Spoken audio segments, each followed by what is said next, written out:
Claro, contesto un poco de la conversación, lo que decía Luis. Se hablaba concretamente de identificar recurso o entidad, ¿vale? Para él lo que quería decir es que cuando tú preguntas a la API y le dices, oye, quiero tal cliente, él decía que no es un recurso de servidor, como podría ser una página HTML, un JS, un CSS, ¿vale? Con lo cual hacía esa distinción. Entonces, claro, el problema que él decía era, bueno, como no es nada de eso, pues no utilizo un 404 y lo que hago directamente es devolver un 403. Porque decía que básicamente era que no existía. Yo lo que le decía era que soy partícipe básicamente de cuantos menos códigos de estado utilizar y además al final sigue siendo un recurso. Es decir, aunque sea un cliente, el API se trata como un recurso. En la URL tú estás haciendo un recurso, que en este caso es el cliente, es una factura, es lo que sea, con lo cual no entiendo la distinción entre, bueno, yo no la entendía, la distinción entre fichero JS o entidad que hubiese en el sistema. De hecho, para mí era un 404, que creo que es lo natural que espera un cliente HTTP cuando va a buscar algo, ya sea un cliente, ya sea un JS. Al final, también la distinción entre un API REST y un servidor. El servidor web trabaja de una manera. Cuando tú a Apache le pides un fichero que no existe, te devuelve un 404. Pues cuando a un API REST le pides un cliente que no existe, ¿qué te tiene que devolver? Yo creo que la lógica que decía que era un 404. Bueno, decía que no. Bueno, ahí puede salir. El problema con eso no es que no sabes distinguir bien si es que el cliente no existe o la URL es que está mal entera, ¿no? Por ejemplo, o sea, si yo hago client barra 123 me dice 404 y si hago clue barra 123 también me dice 404. Entonces yo creo que ese era el problema, porque que devolver un 404 pues a veces es incompleto. Y a mí eso me lleva a otra cosa, ¿no? Y es que REST es encajonarnos en algo tremendamente incompleto. O sea, no tenemos verbos, tenemos que elegir entre un número predeterminado, y todo eso porque no, o sea, yo en mi opinión es que nos estamos nosotros mismos poniendo en un problema que nadie nos ha mandado. O sea, anda que no te puedo volver un mensaje diciendo el cliente no existe y otro mensaje diciendo Clue no existe. No, es que solo se puede volver 404 porque si no, no somos REST y no sé qué. Yo hubiera devuelto, yo que hubiera hecho pragmáticamente, pues una API REST, devuelvo un 404 y en el body un mensaje explicándolo. Claro. Eso es lo que también... Pero hombre, empezar a forzar, no puedo un 426, a ver si ese no está pillado. ¿Sabes? 404, además que en nuestra cabeza está rara de informático, 404 no phone, pero qué coño de semántica es esa. 404 no phone, ¿sabes? Súper raro. Nosotros en un caso real devolvemos en el body siempre el cliente, bueno, no tenemos cliente, pero por ejemplo coches. Este coche no existe, o para este coche no puedes hacer la operación deseada. Si le devuelves el 404, pero en el body siempre ponemos... más alto, por favor. En el body siempre ponemos algo, indicándolo, porque también es un departamento que es muy nuevo, entonces quien llega no sabe muy bien cómo vale, pones un 404, pues lo primero que piensa es no funciona, y se levanta, oye, que esto no funciona, ¿qué pasa? Pues ya tendrías que empezar a explicarle, no, mira, es que la lógica no existe el coche o lo que sea, entonces siempre en el body ponemos algo, indicando. Algo más de negocio, propiamente dicho. Lo que pasa es que en este caso también podría ser, por ejemplo, en NodePound podrías levantar una excepción, vamos, irías a buscar una entidad, esa entidad no existe, con lo cual en nuestro caso levantamos un tipo de entidad que es una entidad NodePound exception, donde hay algo genérico que va a capturar ese error, con lo cual le puedes añadir el body. Si es algo, por ejemplo, recurso de servidor, lo que decimos, ¿no? Una URL que no existe, mal formada, en vez de poner users, pones user barra, ahí lo que es, o sea, no te va a saltar el capturador que captura una entidad que no existe en el sistema, sino que te va a venir sin un body. Es algo que el servidor no puede, porque en mi ruta no está configurada. Bueno, depende, ¿no? Claro, siempre puedes configurar una ruta así, yo qué sé. Cuando sea una ruta que no encuentres, devuelve este tipo de error. Eso se puede hacer, no sé, con la tecnología concreta con la que estáis, pero vamos, eso se puede hacer. Claro, también podrías distinguir si tiene body o no tiene body. Podrías. Luego ahí surge otra discusión, que es que si te devuelve un mensaje en el body, eso ya no es estándar. ¿Qué formato te devuelve un mensaje? Que pongo un JSON, que pone el código de error y luego no sé qué, pongo... O sea, te quiero decir que es una decisión que ya no es estándar. Entonces, a lo mejor el casi único beneficio que tiene usar REST, siendo un poco, no sé, decíamos de estos rastafarianos, un poco radical, que es que tu interfaz sea, por decirlo de alguna manera, estándar, conocido, que nadie tenga que aprender mucho, porque claro, si quieres inventar cosas en el body y tal, pues lo pierdes, pero vamos, yo en mi opinión, pragmáticamente es lo único que se me ocurre que debería ser. Por lo menos puede ser. Sí, no es mala. Eso es lo que hemos hecho al final. Hemos puesto un mensaje más orientativo, que al ser algo típico que es multidioma, al final lo que encontrábamos es que se apoyaban los clientes en texto específico, por decir, bueno, si va a fallar esto, le ponemos este mensaje. Nos terminaban dando problemas en catalán, uno u otro, y al final decidimos que se daba detalle de ampliación, pero nos apoyamos sobre todo en los códigos de HTTP, decíamos un 403 en este caso, bueno, lo cambiamos después de la demostración de Twitter, un 403, y el mensaje era simplemente ya como algo adicional, pero si tienen algo automatizado, no sé, por no complicar tampoco la historia. ¿Alguien está a favor de devolver un 200 como hace Facebook, por ejemplo? Hay un sitio libre ahí si lo quiere argumentar. ¿Qué hace Facebook? Devuelve un 200. Con un contenido de... Pero eso tiene también una explicación, y está mal, desde luego, pero tiene una explicación, que es que, claro, Facebook en un principio no se pensó para ser una aplicación móvil, ¿vale? Entonces, al final era PHP, con lo cual los estados de servidor que devolvía normalmente era que tú pedías una página y te devolvían 200. Claro, cuando lo pasaron al API siguieron manteniendo ese modelo sobre los PHPs. Entonces lo que hicieron es rellenar ¿Qué tal? Venga, dímelo, Dani. Yo voy a defender un poquito la idea de Luis, que poniendo un mensaje de que el recurso no existe, creo que es un acoplamiento a una convención o algo. Me basaría mucho más en el status code, un 404, en vez de tener que interpretar qué me está devolviendo el servidor. No sé si... me resulta muy complicado. Tal vez para el punto de vista del usuario sí, porque ve el mensaje, pero si tengo un cliente que tiene que procesar estas respuestas, me resulta más complicado mirar en el body a ver por qué ha fallado esto.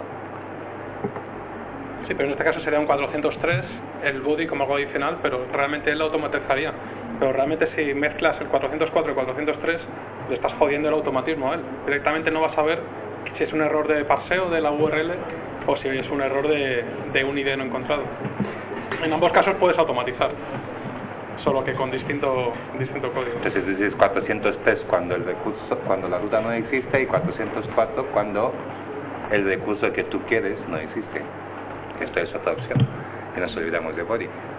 Claro, pero es otra opción que solo vale si todo el mundo está de acuerdo, ¿no? Es un poco el rollo de decir, si quieres que eso realmente sea automático y realmente mole tomar esa decisión para que todo el mundo lo entienda, pues todo el mundo lo tiene que entender. Desde el punto de vista ahora que tenemos la discusión y ya en Twitter 20 opinan una cosa y 20 otra, es complicado. Sí, es eso. Entonces te digo, hacer los estándares Tampoco tenemos que encontrar un estándar, cada uno tiene su gusto a no, hacer claro, su pero se supone que tú usas REST o cualquier otra cosa, porque, hombre, yo mi gusto está muy alejado de REST, ya te lo digo, me parece una cosa horrible.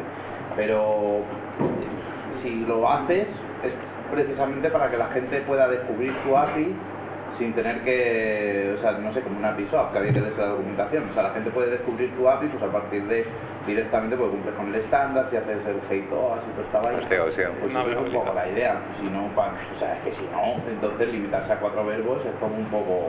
Podría imaginar que hablaréis con 4 verbos, ¿no? A partir de mañana intentar hablar con 4 verbos en casa. Somos ingenieros, lo conseguimos. Bueno, en inglés es algo así, o sea. Yo, echando acá un poco lo del tema del 404, yo estoy un poco más de acuerdo en que se utilice el mismo 404 para los dos casos, en el que no exista, o sea, una URL mal formada, que no la encuentre, tanto como por un recurso que no encuentre. Porque, vamos, si al final es una API REST, no de estos casos en los que tenemos un sistema que antes no era REST y lo terminamos convirtiendo en REST, que sería muy probable que no tengamos el caso de un get del recurso donde podamos listar todos los recursos que tenemos, todas las instancias de ese recurso. En teoría siempre podría llegar a una URL bien formada. ¿Me explico? No sé si me voy a entender. Sí. Entonces, en principio, pues si ya tienes la opción de listar, ya ir a los objetos específicos o a los IDs específicos de ese recurso no sería un problema. Se entendería pues que siempre que obtengas un 404 porque proviene de un recurso. La otra cosa es que sean casos en los que la API no tenga la opción de listado por ese recurso en específico, que puede darse el caso, porque, bueno, siempre puede dar el caso. En ese caso sí, pues tendrías la ambigüedad a la hora de desarrollar la aplicación. Porque, vamos, al final no es el usuario final el que está escribiendo esa URL, se supone que es un sistema el que está haciendo uso de esa API. más o menos esa es mi opinión con respecto al tema del 404. Ya luego, el tema de enviar un error un poco más específico en el body, bueno, en este caso, en el caso de los 404 no lo veo tan necesario, es decir, que más podría explicarse de que el recurso no existe en este caso en particular. Ahora, el tema de otros errores más como el caso de los errores 400, pues allí sí es evidentemente más necesario el tema de explicarle al usuario, pues, o al que está consumiendo esta API, con un estándar, no estándar, pero con cierta convención. En este caso que se siga determinada de estructura, pues, no que en algunas 400 le vamos a responder con un formato y después en otro con otro formato. En este caso, por lo menos, el tema de los errores y la internacionalización de la API, entiendo yo que a algunos equipos les ha funcionado muy bien, o sea, yo entiendo algunos equipos porque en mi caso no he llevado grandes aplicaciones a producción y me baso en lo que he leído. Funciona bastante bien el tema de llevar los códigos de error códigos de error adicionales a los de 400, es decir, en el body colocar códigos y en tu documentación pues explicar qué significa cada uno de esos códigos y adicional para que sea más fácil de leer, en vez de estar leyendo la documentación a buscarlo, puedes colocar un mensaje y una descripción. Hay otra forma, y es ya no depender tanto de códigos, sino de irte de códigos, en este caso alfanuméricos, sino de irte a códigos en forma de mensaje, por ejemplo, invalid piso y el nombre de un campo, o invalid-bajo y el nombre de un campo. Entonces así ya tendrías algo que es un código que una máquina entiende, pero que es fácil de leer para el usuario. Pero invalid campo, ¿qué tiene que ver con 404? No, o sea, el tema de responder, de enviar una descripción más en el caso de dar más detalles. O sea, de dar más detalles en el caso de lo necesario. Tienes que hacer un trade-off entre la complejidad que tú quieres devolver en tus respuestas, o la granularidad de la respuesta y la complejidad del sistema, porque metiendo más códigos de error o tener que parsear el body para ver qué ha pasado implica una complejidad, ¿no?, desde el punto de vista del cliente. Lo que sí te da más granularidad, porque por ejemplo puedes decir 404, el path está mal, el recurso no existe, o por qué no tienes autorización para ver ese recurso. También puedes hacer un 404. Para ti no existe ese recurso. Si no te autorizas con otro usuario y tal vez lo ves. Pero si no tienes autorización, debes ser un 403. Eso también. No un 404. Pero y hay versiones que lo pueden. Sí. O sea, para mí ahí con el tema del 404, y a lo mejor dediquemos 2 minutos más solo, porque si no, no vamos a enrocar con este. El hecho de no devolver un 404 y devolver otra cosa cuando es una API REST o estoy devolviendo archivos estáticos, para mí es un detalle de implementación que prefiero ni cuestionarme. Porque ¿qué pasa si yo cojo y vuelco a estático en un S3 todo el listado de los catálogos de mi producto? Y cuando me pides el producto 33, en realidad está yendo a un archivo en disco que es el producto 33. ¿Qué pasa? Que como ahora está físicamente en el servidor, es legítimo devolver un 404 cuando no está el archivo, que como mi implementación dice que son físicos, tengo que hacer que eso mi usuario se entere. Pues no, devuelvo un 404 porque no está y ya está. Y ahí coincido un poco contigo en lo que dices, coño, si tú los puedes listar, si quieres distinguir entre si tu URL es válida y no, pues coño, no te pido por uno en concreto, y si me devuelves listado, te puedo listar. Puedo hacerlo pidiendo las cabeceras también, no necesito poder tener por qué pedir un listado entero. Soporto que en lugar de un get me pidas un get y ya está, y me entero. Lo del 403 creo que tiene la desventaja de eso, que al final es un líder. Entonces estamos un poco confundiendo al usuario. Y lo de meter algo en el body, en el payload, pues, o sea, en el body de la respuesta, pues hombre, si por alguna historia del interfaz quieres tener algún tipo de detalle, o sea, pero coincido con él, me parece que es meter una complejidad que, a no ser que sea muy necesario, ¿para qué? Aunque en el caso de los errores de validación, cuando le ponemos un 400, pues... Pero si es de cuando validación... son formularios grandes... Claro, pero ya no es el caso del 404. Es un 400, es un caso request y tienes que dar explicaciones, digamos. Y aún así, incrementas la complejidad, porque si es un... O sea, lo que pasa es que a lo mejor quieres adoptar esa complejidad. Si tú es un error de validación y quieres decir qué campos son los que no estaban bien y lo quieres hacer bajo un formato específico para que tu aplicación de móvil funcione, pues perfecto. Lo único que es verdad que incrementar la complejidad, la que tenemos que enfrentarnos a ella. Ahí, pues no sé. De hecho, ¿qué pasa si luego dices, no, es que ahora la aplicación de móvil necesita esta información, pero esta otra necesita, que ya te empiezas a meter en versionado. Pero bueno, es otro incremento más de complejidad, meterte en versionado. Sí, bueno, al final todos estos casos particulares al final se vienen tomando ya partiendo de lo que era Red en un principio a lo que son las convenciones que se han venido desarrollando ya con el tiempo. Al final pues la necesidad como madre de todas las invenciones pues termina llevándonos a hacer este tipo de cosas. Y a veces en este caso lo de colocar una respuesta, un body con una descripción era más que todo por el caso de los 400 y algún 403 en el que quiera especificar de que no tienes un permiso de acceso general, sino que mira, no, tú no tienes permisos con este recurso en particular. Sí. Y en el caso bueno, de los 400 sí es inevitable cuando es el tema de las variaciones, que quieres dar más detalles de que te está fallando algún campo en particular y por qué. Pues nada, tienes que tirar de enviar mensajes en el body, no tienes de otro. ¿Alguien quiere aportar algo en la parte de códigos de error o saltamos a otro lado? Por cierto, una cosa, os habéis hablado tanto Alfredo como yo. Sí, ya hay 2 sitios libres. Sí, claro, lo suyo es que solo hay un sitio libre, ¿eh? No hace falta que os levantéis. No pasa nada, yo no hace falta que vayas para allá. Pero solo por aclarar. Pero bueno, te estás conteniendo.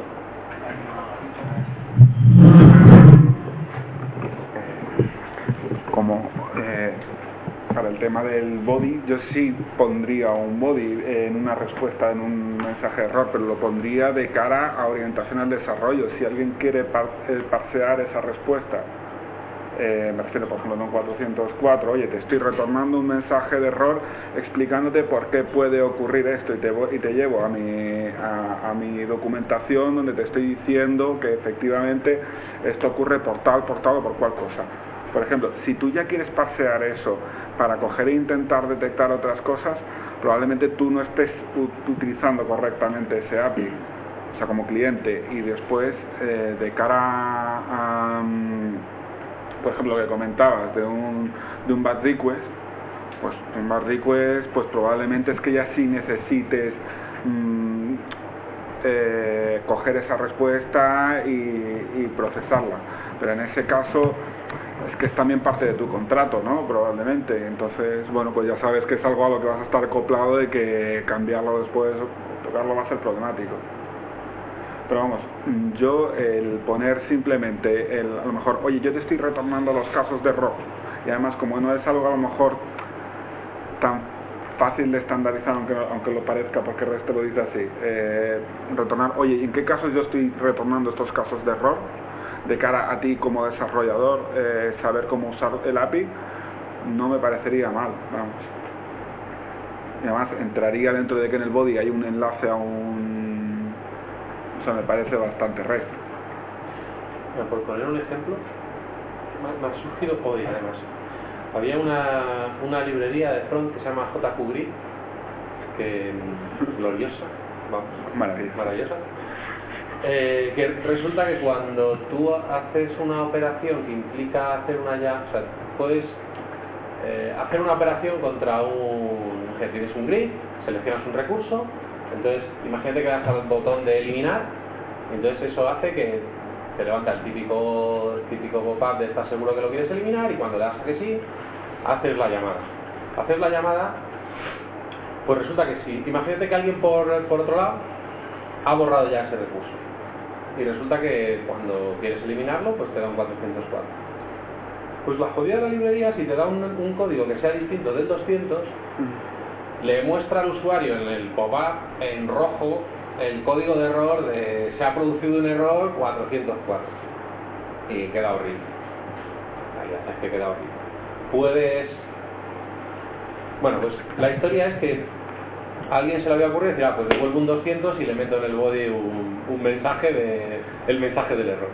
Solo porque la librería mostraba un mensaje que al grid, al cliente le parecía que era horrible. ¿Os ha pasado alguna vez? ¿Habéis tenido que tomar decisiones de ese tipo? O sea, yo lo he quitado y he dicho, mira, prefiero modificar el JQGrid, pero...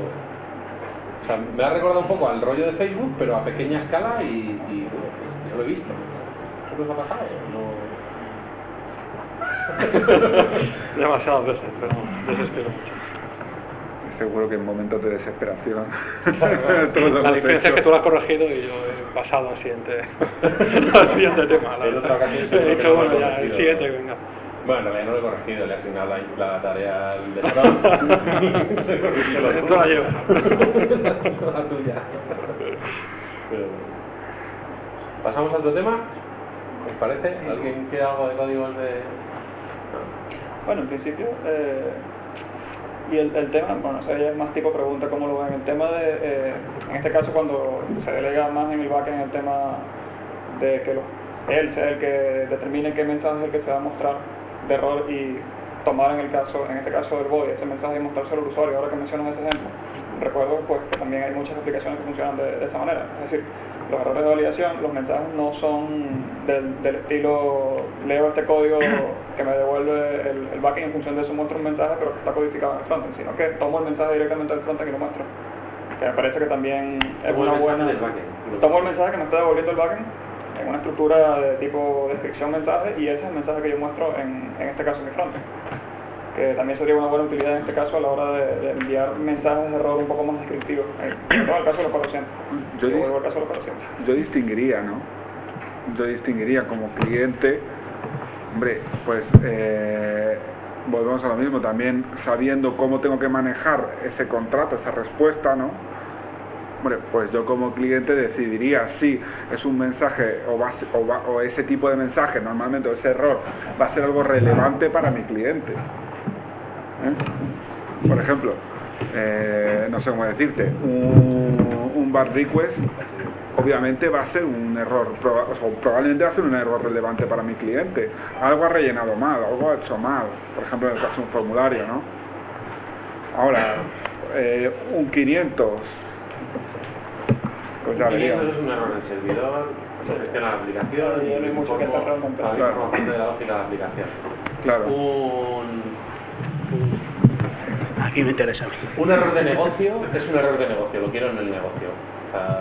Otra cosa es que por motivos de infraestructura en mi aplicación llegue un momento en el que decida que no leo el texto del mensaje del servidor, para mí habría que justificarlo por temas requisitos no funcionales, pero si no, no quiero que haya un acoplamiento en el que si tengo 3 aplicaciones para acceder a mi back y quiero cambiar un mensaje de negocio, tenga que actualizar las 3 aplicaciones. Coño, lo cambio en el back me da el error y a tomar por saco. Personalmente yo lo suelo preferir así, porque si no me estoy acoplando, tengo un acoplamiento además bastante chungo, porque va directamente, que es entre las propias aplicaciones. Ya, pero en función del tipo de error realmente lo vas a tener que manejar de un modo o de otro, porque si por ejemplo es un bad request, a lo mejor te interesa dárselo correctamente formateado. Oye, yo qué sé, a lo mejor en mi cliente señalar un input diciendo, el mensaje debería ser uniforme.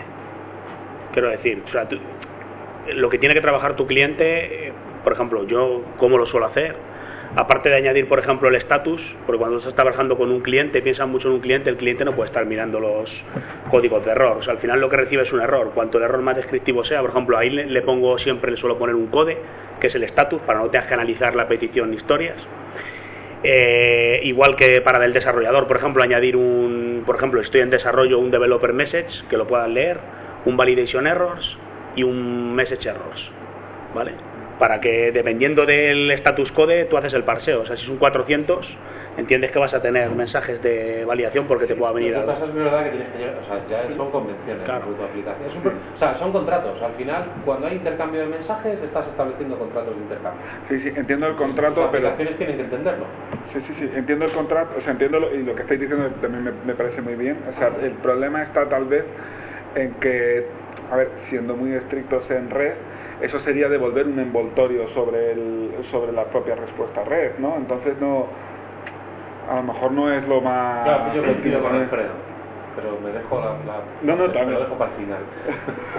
que probablemente en esto tenéis razón. El tema está en que yo creo que a lo mejor no todos los mensajes de servidor son útiles para el usuario y por lo tanto trasladárselos en directo al usuario no los vería. ¿Como útil? ¿A qué te refieres como útil? Y todos, ¿a qué te refieres por todos?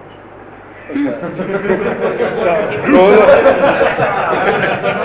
yo lo que me voy a levantar y me voy a ir a mi rincón. Yo lo que sí que estoy con él en el que al final el usuario doméstico, por decirlo de una manera, cuando está con una aplicación, el que le sea un 404, bueno, al final 404 lo conoce mi padre, con lo cual que tampoco, eso ya parece ya descriptivo porque aparece, ¿no? Pero sí que es verdad que hay ciertos errores en los códigos, pues nosotros lo vemos y vemos qué errores, ¿no? Pues entonces, en ese caso, es trasladarle al usuario algo que sea más entendible. Por ejemplo, no está la foto que te quiere descargar, o algo que sea más entendible. Que tu aplicación cliente sí maneja esos códigos, como lo decías tú, Luis. Al usuario nunca, al developer. Claro, porque al usuario le tiene que venir filtrado. A la aplicación cliente sí, la aplicación cliente le llega a un 404. Pero es un desarrollador el que hace la aplicación cliente y se lo pone al usuario. Al usuario lo que le tiene que llegar es el mensaje que venga, no existe el cliente. Pero al desarrollador sí que hay que decirle, yo qué sé, cuando por ejemplo cuando hay un 500, en desarrollo, ¿por qué hay ese 500? Porque no es lo mismo que, oye, mira, el pool se ha reiniciado, que, oye, es que está habiendo un error con la base de datos. Sí, pero yo eso es un mensaje que no hago que trascienda en el API. Yo al developer sí, yo es un campo que suelo añadir al mensaje para que el cliente pueda depurar, si no, porque entonces ¿cómo lo sabes? Pues mira los logs, que eres desarrollador y tienes acceso a tu sistema, porque si no, al final acabas, o sea, para mí estás teniendo, muchas veces puedes tener incluso un leak de algo que no te interesa que sea accedido. Por eso digo que para mí... Pero el desarrollador es tu compañero, ¿no? Sí, mi compañero sabe leer logs, y si no sabe leer logs, tiene algo. Facilítale un poco la vida. Y si no se puede leer logs, a lo mejor tengo algo que hacer. O sea, la historia al final es que no me he podido conectar a la base de datos con cadena de conexión no sé cuánto. Lo siento, no. Y del no me he podido conectar a la base de datos con cadena de conexión no sé cuánto, dice, no hombre, pero le quitas la cadena de conexión, ya. Pero no me he podido conectar a la base de datos, al meter la cadena de conexión hay un paso, una línea muy delgada que cubres por accidente. A lo que me refiero es que para mí, en ese sentido, un error 500, o sea, por el hecho de que le llegue a la aplicación, ¿de qué me sirve que le llegue a la aplicación? Otra cosa es que me digas que a lo mejor tú metes mensajes extendidos, si tienes un flag en modo debug o tal, no voy a entrar ahí. Me parece que a lo mejor es una complejidad que no necesito meter, pero no voy a entrar. Pero a la aplicación final, para mí no le puede llevar una descripción del no me he conseguido conectar a la base de datos. No, claro, eso no le llega a la aplicación final en producción, pero en desarrollo sí, porque lo que le ahorra al programador es tener que estar pues buscando ficheros de logs, tío. Yo lo que intento es que la gente sea mucho más, yo si lo tiene rápido. Desarrollar, posiblemente ese mensaje, o sea, no sé, yo personalmente tengo test para esas cosas y demás y no me suelo preocupar mucho, pero vamos, evidentemente un 404 para mí no tiene que llegar a la obligación, pero me refiero al típico mensaje de error de negocio. Pues el típico mensaje de error de negocio para mí sí que tiene que salir. Una pregunta, en esto que estáis proponiendo de coger y decir, esto es un developer message y esto es un user message, por ejemplo, ¿dónde en un bar request, dónde meterías el JSON, por ejemplo, que a lo mejor te está describiendo por qué los datos que has enviado son incorrectos? Yo no lo haría. Pero el developer message a mí me parece que es añadir una complejidad que luego yo personalmente no es que no sé si siempre vas a ser capaz de siempre vas a ser capaz de seguir tu propia convención. Es que me parece difícil. Yo estoy totalmente de acuerdo. Si estamos hablando de APIs como tal, quien consume el API no resuelve nada con que tú no vas a resolver el error, porque un 500, y si hay error en base de datos lo va a tener que resolver quien hizo el API, no el que consume el API. Entonces hay que saber diferenciar entre la mayoría de las veces hacemos las API para consumirlas nosotros mismos de una aplicación que hacemos, y por eso lo hemos desarrollado, porque es muy cómodo tener el error del lado y saber qué está pasando. Pero cuando estás haciendo un API como tal, no vale la pena un 500 y ya está, no tienes que darle más información a quien consume, porque quien consume del lado acá no resuelve nada con la información que me está dando. Tendría que buscarte a ti, tendría que reclamarte para que arregles el error que está ocurriendo. Por lo tanto, deberías tener tú un log en tu server que sea capaz de decirte cuál es el error que ocurre. Pero a nivel de cliente, ningún tipo de eso, como digo, son opiniones. A mí sí que me vale, claro, porque si yo estoy en un proceso full stack, si me interesa si en la consola del Chrome veo el error, no me tengo que ir a buscar un log o a ver qué petición fue o tal, con lo cual a mí eso me hace ser proactivo a la hora de buscar un error en desarrollo. Lo que normalmente pasa con los desarrollos es que hacemos APIs para consumir la versión completa. Claro. Y entonces ahí sí es útil ese tipo de cosas. ¿Por qué? Porque cuando estoy consumiendo la API yo sé lo que está pasando y voy a la API y la arreglo lo mismo. Claro. Pero cuando hacemos API le ponemos, no sabemos quién la va a consumir, ese tipo de mensajes deja de ser insignificante. Una pregunta. El body, por retomar un poco los 404, por ejemplo, pensamos en que estamos consumiendo de aplicación a aplicación. Y es verdad que cuando te llega aplicación a aplicación, el 404 lo tienes y a lo mejor no te hace falta el body. Pero cuando vamos a una arquitectura un poco más amplia, los servicios, por ejemplo, cuando tenemos una firmada de por medio, nadie nos garantiza que las actividades de estatus que estamos devolviendo le vayan a ir al cliente. Con JSON P, que al final si no tienes control del servidor al cual vas a llamar fuera de tu dominio, y no puedes activar un cross domain, JSON P se come el HTTP. Por lo tanto, al cliente siempre le llega ausente. Entonces ahí el 404 en cabecera deja de tener sentido. Por eso se recomienda que dentro del body siempre incluyamos también el mismo código HTTP que estamos devolviendo. Hay que devolver el 404. Pero en el claro, eso es lo que te decía yo que suelo hacer con el status. ¿Por qué? Porque no sabemos si hay alguien por medio que es capaz de cortarnos esa cabecera y lo que le llega al cliente es un 200. Un API Manager puede hacer eso perfectamente, y si es un API Manager externo a ti, tú no tienes forma de resolverlo. Entonces el cliente que consume, si tú le das un estándar, tú le dices, mira, siempre te voy a devolver el HTTP status, en el caso ocurra un error, siempre te lo voy a devolver en el body. El programando el API es muy fácil decirlo, y yo por el body sin importarle lo que me llegue en el sitio. Es una cosa que es muy bueno, y si además yo creo que el tema de los errores que tú pudieses tener que desarrollar que devolver de cara a desarrollo, si los vas a logar también puede ser un recurso más, es decir, o sea, permitir consumir ese log de errores siempre y cuando esté limpio de cara a seguridad, puede ser una opción también, ¿no? O sea, es decir, oye, es que te han pasado, es que yo estoy volviendo ha habido un error en servidor, un 500, hay un error en servidor. Si hay alguna información en esto que le pueda ser útil al desarrollador, a lo mejor es que el propio desarrollador debería de ir a mirarlo al log de errores que tú ya le irías exponiendo, pero correctamente limpio, obviamente, ¿no?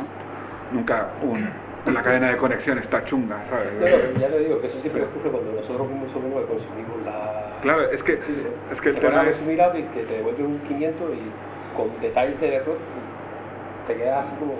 Claro. ¿De qué me vale esto? ¿No? De coger esa información y enviársela a quien desarrolló el API y decir, mira, está dando el error. Y eso a lo mejor puede ser útil, a lo mejor eso puede ser útil.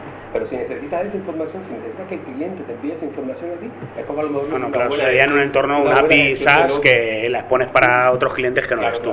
En este caso todavía no, o sea, yo lo que suelo desarrollar siempre son APIs. Incluso en los 404, en los path requests, lo que se devuelve en el path request y en el código, el parámetro que estás poniendo incorrecto. Y mucho mensaje descriptivo y mucho... Un mensaje descriptivo. Normalmente lo que se hace es, devuelves el path request, tienes una lista de errores que publicas, publicas tu API, en el Center, por ejemplo, publicas tu API, publicas la documentación de esa API. Normalmente lo que devuelves es una lista de errores propios de tu API, tú devuelves un 404, tu error interno es un 300 y el campo que está ocurriendo, y ese error 300 en la documentación significa, oye, y la documentación le escribe fuera del API, no está dentro del API, no es un recurso que tienes que traducir para que lo leas. No, pues al final lo que estamos haciendo es comunicando aplicación con aplicación. Este tipo de práctica está bien cuando quien está consumiendo es un usuario, pero cuando es de aplicación a aplicación, poner un mensaje en el body a la aplicación no le sirve de nada, ¿entiendes? O sea, a no ser que quieras aprovecharte, volvemos al caso, de que tú mismo estés haciendo el API y digas, oye, el mismo mensaje que me devuelve el API, lo voy a mostrar al cliente. Y me quito yo la gestión del mensaje en la otra. En ese caso a lo mejor sí, pero ya te digo, estás en un entorno cerrado en que tú mismo eres quien consume el API. Sí. Es buena idea. Parece suficiente tiempo para hablar de códigos de error. Ojo que... ¿Presionado? Bueno, yo también dejo. Oye, yo me quería... Por eso. Sí, sí. Bueno, pues... ¿Alguno tenéis versionado en vuestros APIs? Vale, pues yo diría, Luru, ¿y qué tipo de versionador escoges tú? Y empezamos por ahí, ¿no? ¿Qué tiene versionado por si Si te digo del último API no me acuerdo de qué versionador, qué forma de versionador le metí. Versionado y que nos quiera contar cómo lo están haciendo, cómo lo están solucionando.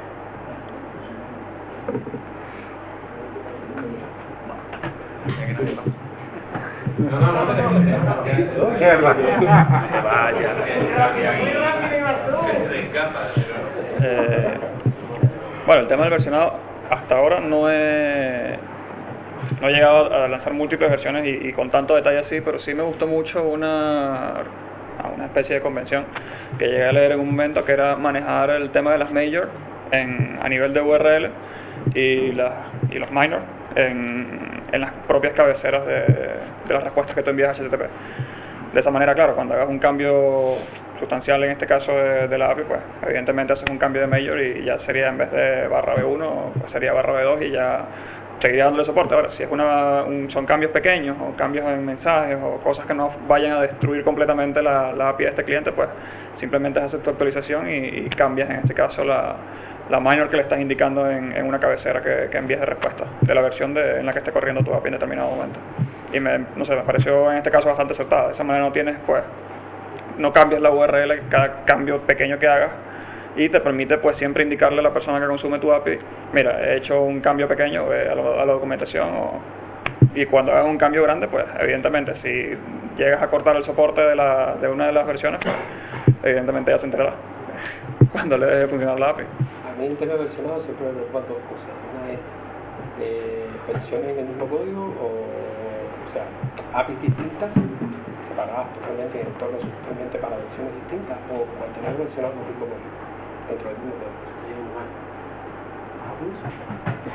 Digo que lo que siempre me preocupa cuando hablamos del tema de APIs como tal es, normalmente sabemos que, por ejemplo, en .NET, en Web API, normalmente podemos poner varias URLs apuntando al mismo método. Por lo tanto, pudiéramos tener dos versiones de un API, un método que no ha variado. Voy a publicar una nueva versión y digo, pues este método me sirve tanto para la versión 1 como para la versión 2. ¿Qué problema tengo? Que tengo las dos versiones en el mismo código. O sea, cuando actualizo las dos versiones a la vez. O sea, cuando tengo que hacer alguna modificación, tumbo a los clientes de las dos versiones a la vez. Entonces, siempre me está la duda de versionado dentro del mismo código, o es mejor desplegar totalmente, hacer un dos branch, APIs distintas, tener dos branches, uno por cada versión. Yo no sería partícipe de hacer un branch. Siempre los branch vas a tener doble de curro, parcheos.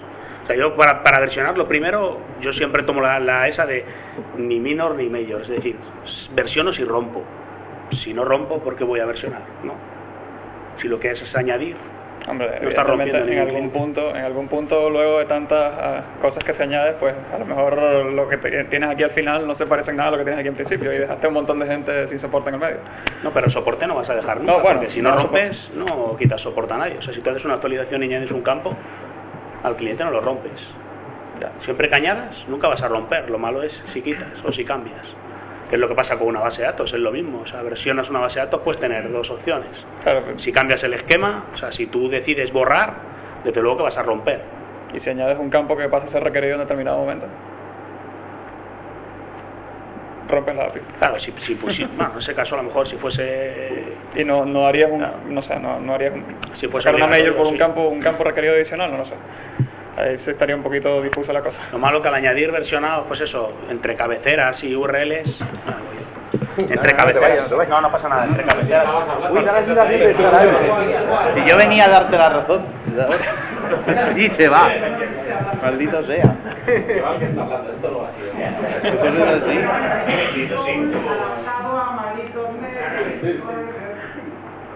No, yo lo que venía a decir era para darle, o sea, yo estoy súper de acuerdo con él. El tema del versionado, lo más importante para mí es no versionar. O sea, eso es lo más importante, porque el versionar es súper complejo, empiezan a salir dudas como la que decías tú, y es que no es fácil de responder, depende. Y si tienes una persistencia detrás, ¿sabes? A veces no puedes mantener las dos versiones a la vez, ¿no? Porque no concuerdan. El caso que decías tú, de añade un campo que es obligatorio, bueno, pues pone un valor por defecto o algo así y ya está, y no hagas que sea... ¿Sabes? O sea, si es obligatorio que te lo envíen, ¿cómo vas a mantener la versión anterior? La versión anterior, o sea, voy a por la V1 y entonces sí que te paso, no pasa nada. Ya, bueno, y si voy por la V2 es obligatorio, hostia, no es así, es raro. Pues te digo que casi siempre si piensas un poco, al final te da por decir, joder, es que es un método, es otra cosa lo que estoy haciendo, estoy añadiendo algo, como dices tú, a mi API, y hay pocas veces que haya versión, a veces sí, no te queda otra. Pero yo para mí, o sea, lo fundamental es evitar el versionado a toda costa. O sea, intentar siempre ir añadiendo hacia adelante y evitarlo, porque es que es súper complicado de gestionar. Yo por más que creo de versionado, O sea, cada uno hace locuras diferentes porque es que es súper dependiente del contexto, ¿no? Entonces, yo que sé, si vas a hacer tipo Twitter y tienes un API y de repente sacas a la V2 que no se hace un carajo al V1, ¿no? Pues entonces vale. Pero ahí no te tienes que preocupar mucho, porque son dos APIs diferentes y ahí hacen lo que tú dices, tienen dos versiones a la vez.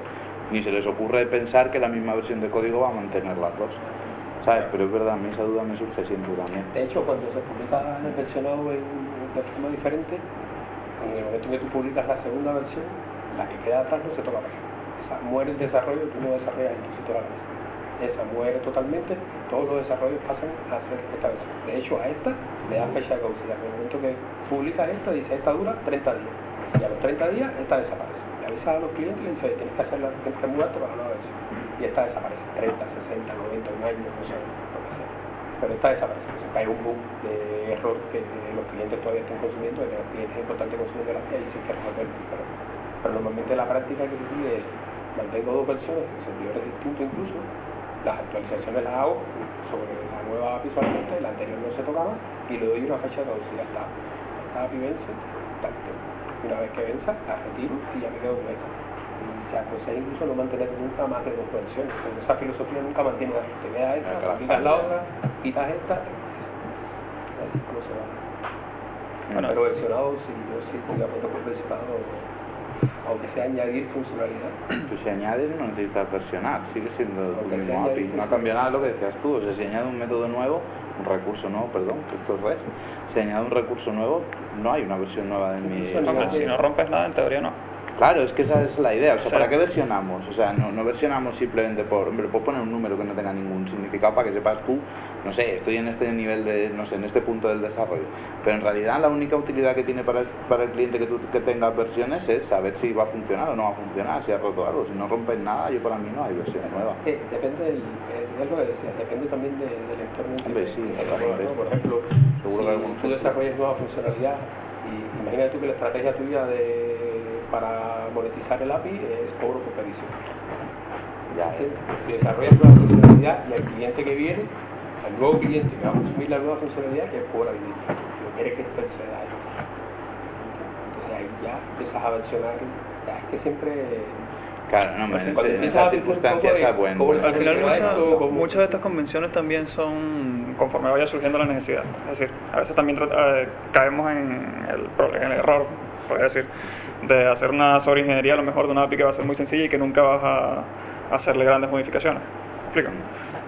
Por lo menos nosotros recientemente en la empresa pues estábamos desarrollando una API y llegamos a la conclusión de que colocarle los minors de cara al cliente no le iba a servir de mucha información porque era una API que no se iba a modificar tanto. Sin embargo, sí llegamos a la conclusión de que ya desde un inicio partir con V1, tomando en cuenta que posiblemente ese servicio que íbamos a prestar iba a sufrir un gran cambio en algún momento determinado. Claro, un gran cambio en este caso sería cambiar el modelo que nos obliga a que los recursos cambien de nombre, que las funcionalidades cambien considerablemente, y en ese caso el hecho de tener muchos clientes, diferentes clientes de hecho, consumiendo en este caso de esto, no podríamos simplemente actualizarlo ya, porque dejaríamos a mucha gente que no tiene la rapidez en este caso de actualizar esto. En ese caso pues sí es necesario considerar el versionado, en el caso desde el nacimiento del API, en nuestro caso, en ese momento. Pero ese es un ejemplo, pues un ejemplo en el que decidimos pues, mira, no nos interesa en este caso indicarle al cliente una minor, y sí tener en cuenta el tema del versionado. Y el tema de las minor, pues muchas veces, no sé, ya supongo que serán para APIs ya mucho más grandes, donde te interesa indicar a los desarrolladores exactamente en qué punto del desarrollo está. En un changelog con, vamos, no sé, donde quieras dar más información acerca de los cambios que has venido haciendo, pues en este caso la minor pues le serviría para llevar un seguimiento de en qué punto están parados en determinado momento en una API particular. Bueno, pero en ese caso lo utilizarías más como algo tuyo, ¿no? O sea, como algo para enumerar, yo qué sé, por saber tú por dónde vas, que para que el usuario, o sea, no como parte del contrato, quiero decirte, ¿no? O sea, minor, o sea, a mí como usuario a modo informativo para sí, alguien. A modo informativo, pero eso no forma parte del contrato del software del API, te quiero decir, o sea, es informativo, está de puta madre y a lo mejor para eso sí, pero que bueno, que lo podemos llamar minor o lo que sea, pero es otra cosa, es simplemente información sobre cómo funciona el API. Pero si no estás haciendo breaking chain de esto, pues a mí como usuario me da igual. O sea, yo sé, para mí lo más importante como usuario de tu API es oye, tengo que cambiar yo mi aplicación cliente porque has cambiado tu servidor. Para mí eso es lo fundamental. Entonces, si cada vez que alguien me cambia de versión, yo te digo, hostias, me pongo nervioso, ¿no? O sea, cuanto menos cambie, mejor. Y si es un cambio mayor, pues ya sé que digo, hostias, esto hay que cambiarlo, lo que dices tú, que me parece un caso interesante, ¿no? Vale, saco una funcionalidad nueva, a nivel de compatibilidad técnica no hay problema, pero es que por esa funcionalidad nueva quiero cobrar pasta, entonces no quiero que tal usuario acceda. Bueno, puedes montar un sistema de permisos o algún rollo, pero ahí sí que se puede... te trae el problema, por ejemplo, la misma, te implementas tu funcionalidad de versionado de tu API, mañana tienes que desarrollar otra API. Tienes que coger ese mismo código que ya hiciste en la API anterior, pasarla para esta, le vas a hacer otra API, y vuelves a pasar, y al final estás repitiendo el mismo código que hiciste en la primera API, la estás repitiendo en todas las APIs que hay. Entonces, normalmente, otra práctica que si se decide versionar, porque todo un problema que tienes si versionas, ¿entiendes? Si no versionas, no tienes ese problema, pero si te dedicas a versionar, tienes que tener en cuenta estas cosas, porque al final, cada vez que hagas un API, tienes que coger tu lógica que está dentro del código de la API, y pasarla a cada una de las APIs que vas a desarrollando a futuro. De hecho, si tienes un cambio de lógica en una, tienes que replicar ese mismo cambio, porque has descubierto un bug que tenías, tienes que replicarlo en cada una de las APIs. Ya, pero en este caso el tema de las minors no es crear una API totalmente diferente, o sea, es simplemente indicar que hubo un cambio en tu API. Sí, pero si ya no voy a nivel de API, sino tienes dos APIs distintas y las dos las quieres versionar.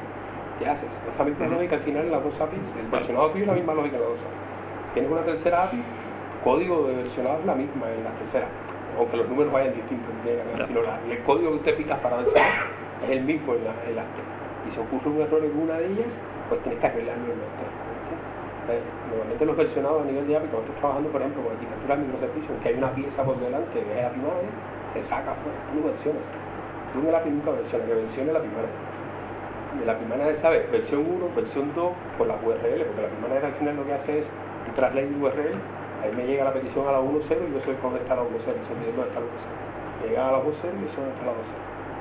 Si versionas por separate, ya tú no tienes que preocuparte en tu API de versionar como tal, sino lo dejas en una pieza intermedia que es capaz de distribuir las llamadas y te quitas esa lógica de arriba. Igual que seguridad, la seguridad en las APIs. Si te pones a implementar seguridad en las APIs, pues implementa seguridad en esta API, pero mañana tienes que hacer otra API que es volver a implementar seguridad en esa otra API, aunque sea básico. Tan sencillo. Sí, otro melón, ¿no? El de la seguridad. Tienes que repetir el código en cada una de las APIs que vas haciendo. Ese tipo de funcionalidad se saca afuera, lo montas en un API Manager interno. Hay gente que hay un API Manager gratuito que funciona muy bien y hay gente, empresas locas que lo hacen. Se hacen su propio API Manager y concentran toda la funcionalidad. Toda la funcionalidad de cobro, toda la funcionalidad de las peticiones. Incluso hay API Managers que son capaces de gestionarte los tiempos de respuesta de un API. Piensa que tú tienes, todo lo que tú no pudieras lograr a nivel de comunicación entre API y API, aplicación a aplicación, cuando tienes una pieza intermedia como un API Manager, es capaz de gestionarte que a esta API le están haciendo muchas peticiones y el API cada vez se demora más en responder. El API Manager puede llegar un momento en que diga, no llamo más al API, porque la próxima llamada que le doy me va a dar un timeout. Yo directamente de aquí,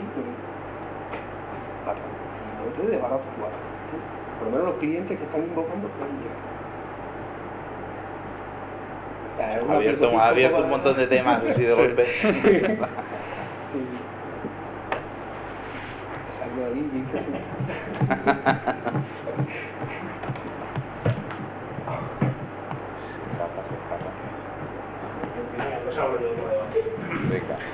Habíamos hablado de status code, URLs. De status code. ¿Vale?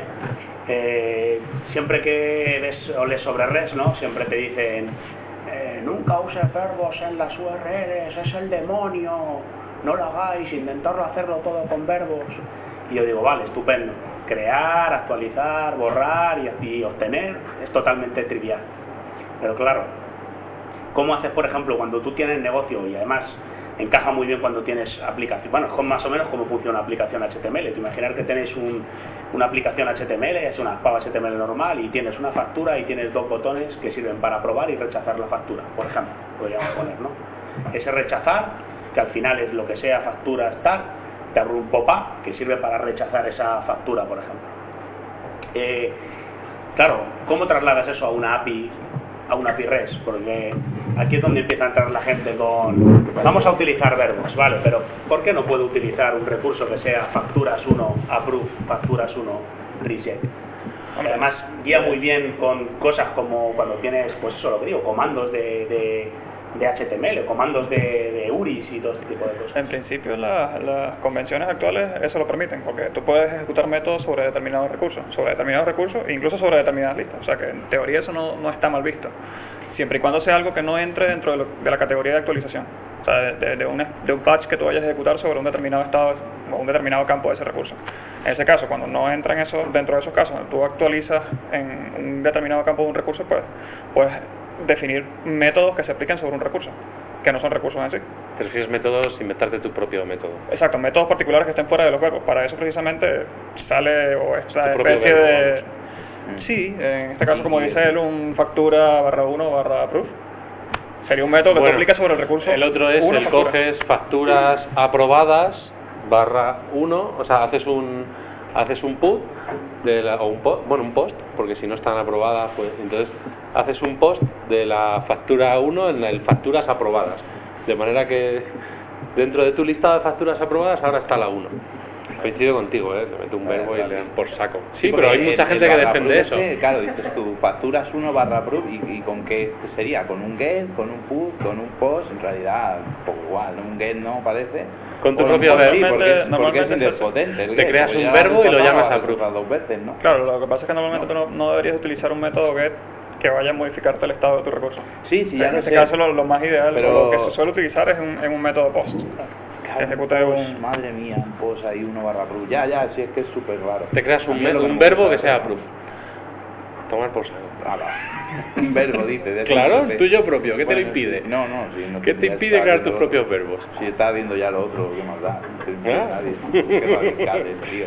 No, pues casi a lo mejor es lo mejor. En este caso, o sea, no sé si alguien más tendría o rebatiría esto de que está bien visto el tema de tú definir tus propios métodos que se apliquen sobre determinados recursos en la propia URL. Vamos, es lo que yo Sí, hasta bueno, ahora yo he lo visto veo, y hasta ahora yo normalmente lo que he utilizado. Métodos estilo que se me- hipermedia, claro. o sea, realmente es la manera de descubrir. O sea, si tienes una factura, te puedo dar dos links de acciones que son el approve y el reject. O sea, al final, ¿cómo Ahora, trabajas ahí esto? se me presenta un caso bastante frecuentemente y es cuando tú tienes métodos, no que actúen sobre un recurso, sino un método que actúe sobre una lista o sobre un get o un método de listado.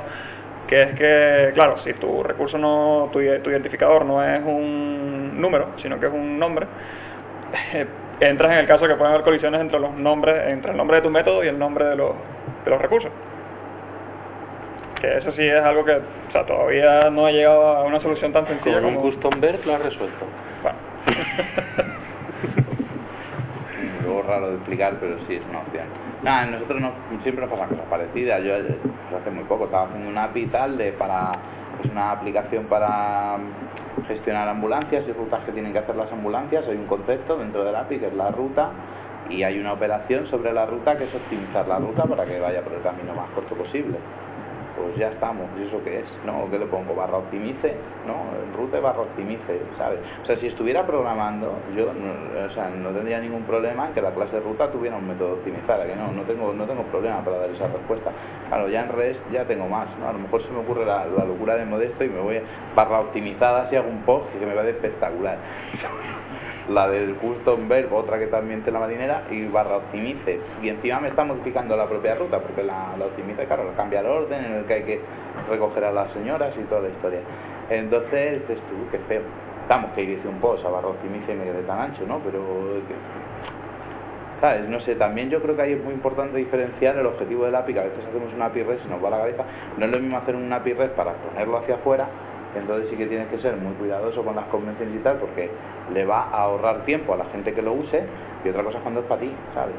Que es que muchas veces estamos usando el API para comunicar una aplicación cliente nuestra con un servidor nuestro y nos estamos metiendo en unas convenciones que flipas. ¿Y hasta qué punto no nos entonces? aportan gran Porque cosa. ese era uno de los que a mí es un debate que me parece bastante curioso. ¿Hasta qué punto deberíamos por defecto asumir que hacemos un desarrollo y por el hecho de que tenga un API ya es REST, tiene que ser REST?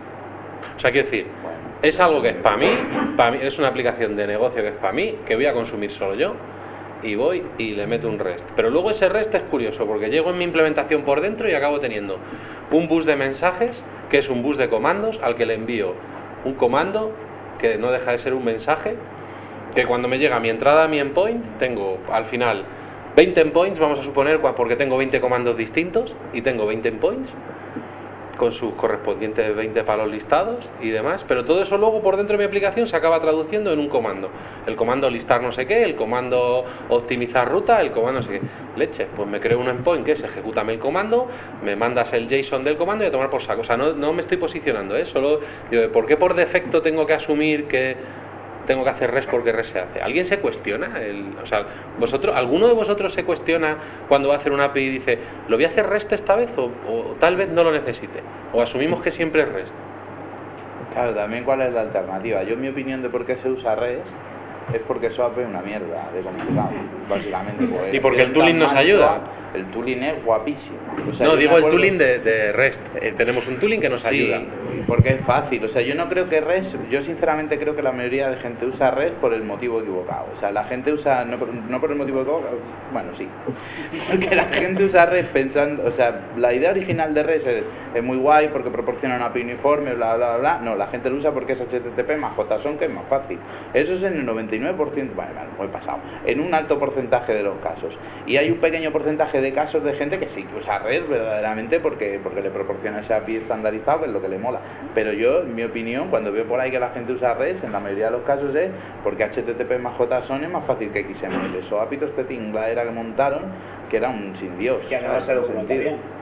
Sí, tiene, y claro, y hay tooling, lo que decíamos de esto. HTTP, claro, pero ¿por qué hay tooling? Porque claro, si no joder, por el está tooling, de puta madre, que te abres el Chrome y haces así, pum, y llamas al endpoint, y ya das todo eso con SOAP. Es que el XML a mano de SOAP para escribirlo, vamos, te dan. claro, pero porque hay tooling para la documentación, porque si no lo tuviese, en realidad es más complicado y le añade más complejidad al desarrollador tener que pensar, esto es un put, o es un post, es un patch, mi URI está cumpliendo con las no sé qué, de repente todo eso le da igual. O sea, quiero decir, que al final en un sí. A mí es una complicación que nos autoimponemos muchas veces, no sé si siendo necesaria. Yo lo hago, yo al final digo, por si acaso algún día me lo consume algo de fuera, voy a ser lo más RESTful que pueda, ¿sabes? Pero luego ese por si acaso me cuesta una pasta. A mí personalmente me parece que los sistemas software, los modelos de negocio se definen muchísimo mejor a través de verbos que a través de sustantivos. No me puede gustar REST en este software, ¿no? Estamos definiendo sistemas software a través de sustantivos, que son los nombres de los recursos, y tenemos 4 verbos. Entonces esas son nuestras herramientas semánticas para definir nuestro sistema, son sustantivos y 4 verbos. Hostia puta. O sea, yo prefiero definir un sistema a través de verbos, que es lo que dices tú, los comandos. Yo prefiero que mi sistema se defina como una lista de acciones que puedo ejecutar contra el sistema. Y los sustantivos no me importan tanto, los sustantivos son los parámetros de los verbos, ¿no? Entonces, pero esto es una manera de pensar, que es totalmente mía. Oye, que cada uno puede opinar aquí. Perdona, que ibas a... No, yo me presento sobre todo para decirte lo de SOA, ¿no? Pues cuando uno está con nuestro estudio con .NET, ya sea por un comando, ya sea por el agregar referencia, o sea, trabajar con SOA para alguien con Visual Studio no es una dificultad añadida, es todo lo contrario, es mucho más fácil. Sí lo es, porque te cambian el contrato y tienes que actualizar tu referencia, te tienen que pasar el WSDL, luego, o sea, es un coñazo, pero brutal. Eso el estudio pasa que esconde la complejidad, pero no la elimina, o sea, sigue estando, ¿no? O sea, lo hace fácil, pero no simple. Sí, vale, lo hace fácil. Lo que pasa es que nosotros utilizamos todo REST por varias razones. Una de ellas es porque la optimización de la comunicación. El SOAP pesa mucho menos, o sea, no, el JSON pesa menos que el SOAP. La documentación, también lo decíamos, ¿no? El punto, el gate, si hago un gate, voy a tratar, parece como que es más fácil entenderlo, ¿no? La otra es por los temas en los que estamos. Si nosotros tenemos un cliente muy tonto, en el que además por necesidades y requerimientos al final se instala con iguales, y la comunicación, toda la lógica, porque además son terminales tontos, entonces no tienen ni siquiera permisos, mucho menos para conectarse a una base de datos, todo eso nos lo llevamos a servicios. ¿Qué servicio? Pues servicios pues tampoco son una arquitectura para meter los microservicios en lo que esté todo más modularizado, más, porque al final tampoco es una aplicación tan sumamente grande. Entonces cogemos lo hacemos por API. Y cuando podemos hacerlo decimos, bueno, ¿y ahora qué? Nos saltamos algunas convenciones porque es más fácil para nosotros además. Nuestra convención es tirar hacia lo más estándar, porque a lo mejor entra otra empresa que nos va a pagar por consumir nuestros servicios, aunque sea dentro de nuestro cliente. O nuestro cliente dice, no, es que ahora necesito estos 3 métodos que tienes tú, a partir de esos 3 recursos, y tiene que ser a través de tu aplicación. Bueno, pues por lo menos que sea estándar, porque bastante uno ya llevamos nosotros como para que encima el competidor te esté diciendo, oye, que no lo entiendo, que esto no tira, que no lo entiendo. Cuanto más estándar sea, a otros se lo facilitas más. Son, o sea, con estas tres cosillas que había faltado. Sí, pero por eso usáis el JSON porque usáis uno de los motivos HTTP, REST, porque hay JSON y es mucho mejor que el XML y que está morralla del SOA porque te quitas tiempo de proceso, es más rápido, bla, bla, bla. Es un motivo puramente técnico. Y luego el otro motivo que das, pues sí, es un motivo semántico de definición de tu API, pero que si le hubieras entregado en una interfaz explicándole los 3 métodos, yo no creo que hubiera sido menos entendible. A ti cuando te dan una API en REST, tú lo entiendes más fácilmente, pues depende, está claro, que cuando alguien te da una librería en .NET directamente y puedes ver los nombres de los métodos. ¿No te parece como mucho más rica la forma de describir las cosas? Que dices, hostia, aquí puedo hacer muchas más cosas que con solo estos 4 verbos. A mí es que me parece limitar los puntos, pero bueno, que es una opinión. Entonces, en ese caso, claro, y luego lo que decías de lo voy a hacer así ya por si acaso, luego en el futuro, no sé qué, bueno, si te cuesta lo mismo, estoy de acuerdo, si te cuesta más, pues entonces a lo mejor no lo sé, no lo hagas por si acaso, ¿sabes? Pero si te cuesta lo mismo, bueno, pero no sé. Yo creo que nos hemos adaptado todos a funcionar con REST y de una manera un poco, porque nos ha venido impuesto así, porque es lo que molaba, el hype y tal, y pues pero que en realidad no, o sea, a mí me gusta más, no como uso me parece horrible, pero lo que había antes de estas dos cosas, que era XML RPC o JSON RPC, que es una cosa súper sencilla, ¿sabes? Puta madre, personalmente, parecido a lo que decía Modesto, pues yo qué sé, con un formato explícito de llamo un método tal, o sea, no sé, imaginar que se nos ocurriera ahora en orientación a objetos que todas nuestras clases a partir de ahora van a tener 4 métodos, ¿vale? Van a tener el get, el post, el put, y con eso te buscas la vida. ¿Lo haríamos mañana? Hostia, pues entonces ¿por qué no es un lenguaje rico, ¿no? Para definir nuestros modelos, ¿vale? Y ya, me callo. Bueno, yo me he sentado primero para felicitar, aunque te haya sido, porque creo que es una pregunta fundamental, porque a veces da la sensación que con tecnología jugamos la estrategia del patio del colegio, en el que vamos persiguiendo el hype, entonces ahora SOAP es el hype, todos para allá, REST es el hype, todos para allá, y ahora, como habréis visto, GraphQL es el hype para todos para GraphQL, y si realmente no entendemos cuáles son los beneficios de cada enfoque, al final lo que vamos a hacer es hacer las cosas sin saber realmente por qué, ¿no? Entonces, yo creo que es una pregunta fundamental y por otro lado, lo otro que quería decir es, estoy por lo menos parcialmente en desacuerdo con lo que estás diciendo, y eso está bien, ¿no? Si alimentamos el debate. Y estoy en desacuerdo por un motivo fundamental, y es que REST se inventó en un contexto en el que primero estamos hablando de comunicaciones distribuidas. Las comunicaciones distribuidas imponen una serie de limitaciones diferentes y obligan a una determinada serie de cuestiones, y luego también un contexto que no tiene por qué ser siempre cierto, pero es en el que los desarrolladores de los proveedores y de los consumidores son diferentes, y eso es fundamental. Y REST en concreto está definido además como un ejemplo en el que de una estrategia, una forma de hacer estilos arquitecturales en los que tú pones una serie de limitaciones para tener unos beneficios. Entonces, por ejemplo, el tema de los verbos es un ejemplo excepcional. Para mí el tema de los verbos es un invento genial si es lo que necesitas. ¿Qué es lo que te aportan los 4 verbos? Es lo que los 4 originales. Es lo que es fundamental entender para mí. Lo que te aporta tener un número reducido de verbos es que tienen una semántica claramente definida, y entonces tanto el cliente como el servidor, como cualquier intermediario, que es una de las consecuencias que tiene el definir una interfaz común, que cualquier intermediario es capaz de entender cuál es la semántica. ¿Sabes cuál es la semántica de get? ¿Sabes cuál es la semántica de put? Los dos son idempotentes. Get no permite hacer cambios, put sí permite hacer cambios. Post no tienes ningún tipo de garantía. Delete, sabes que es idempotente también, pero bueno, es otro tipo de operación.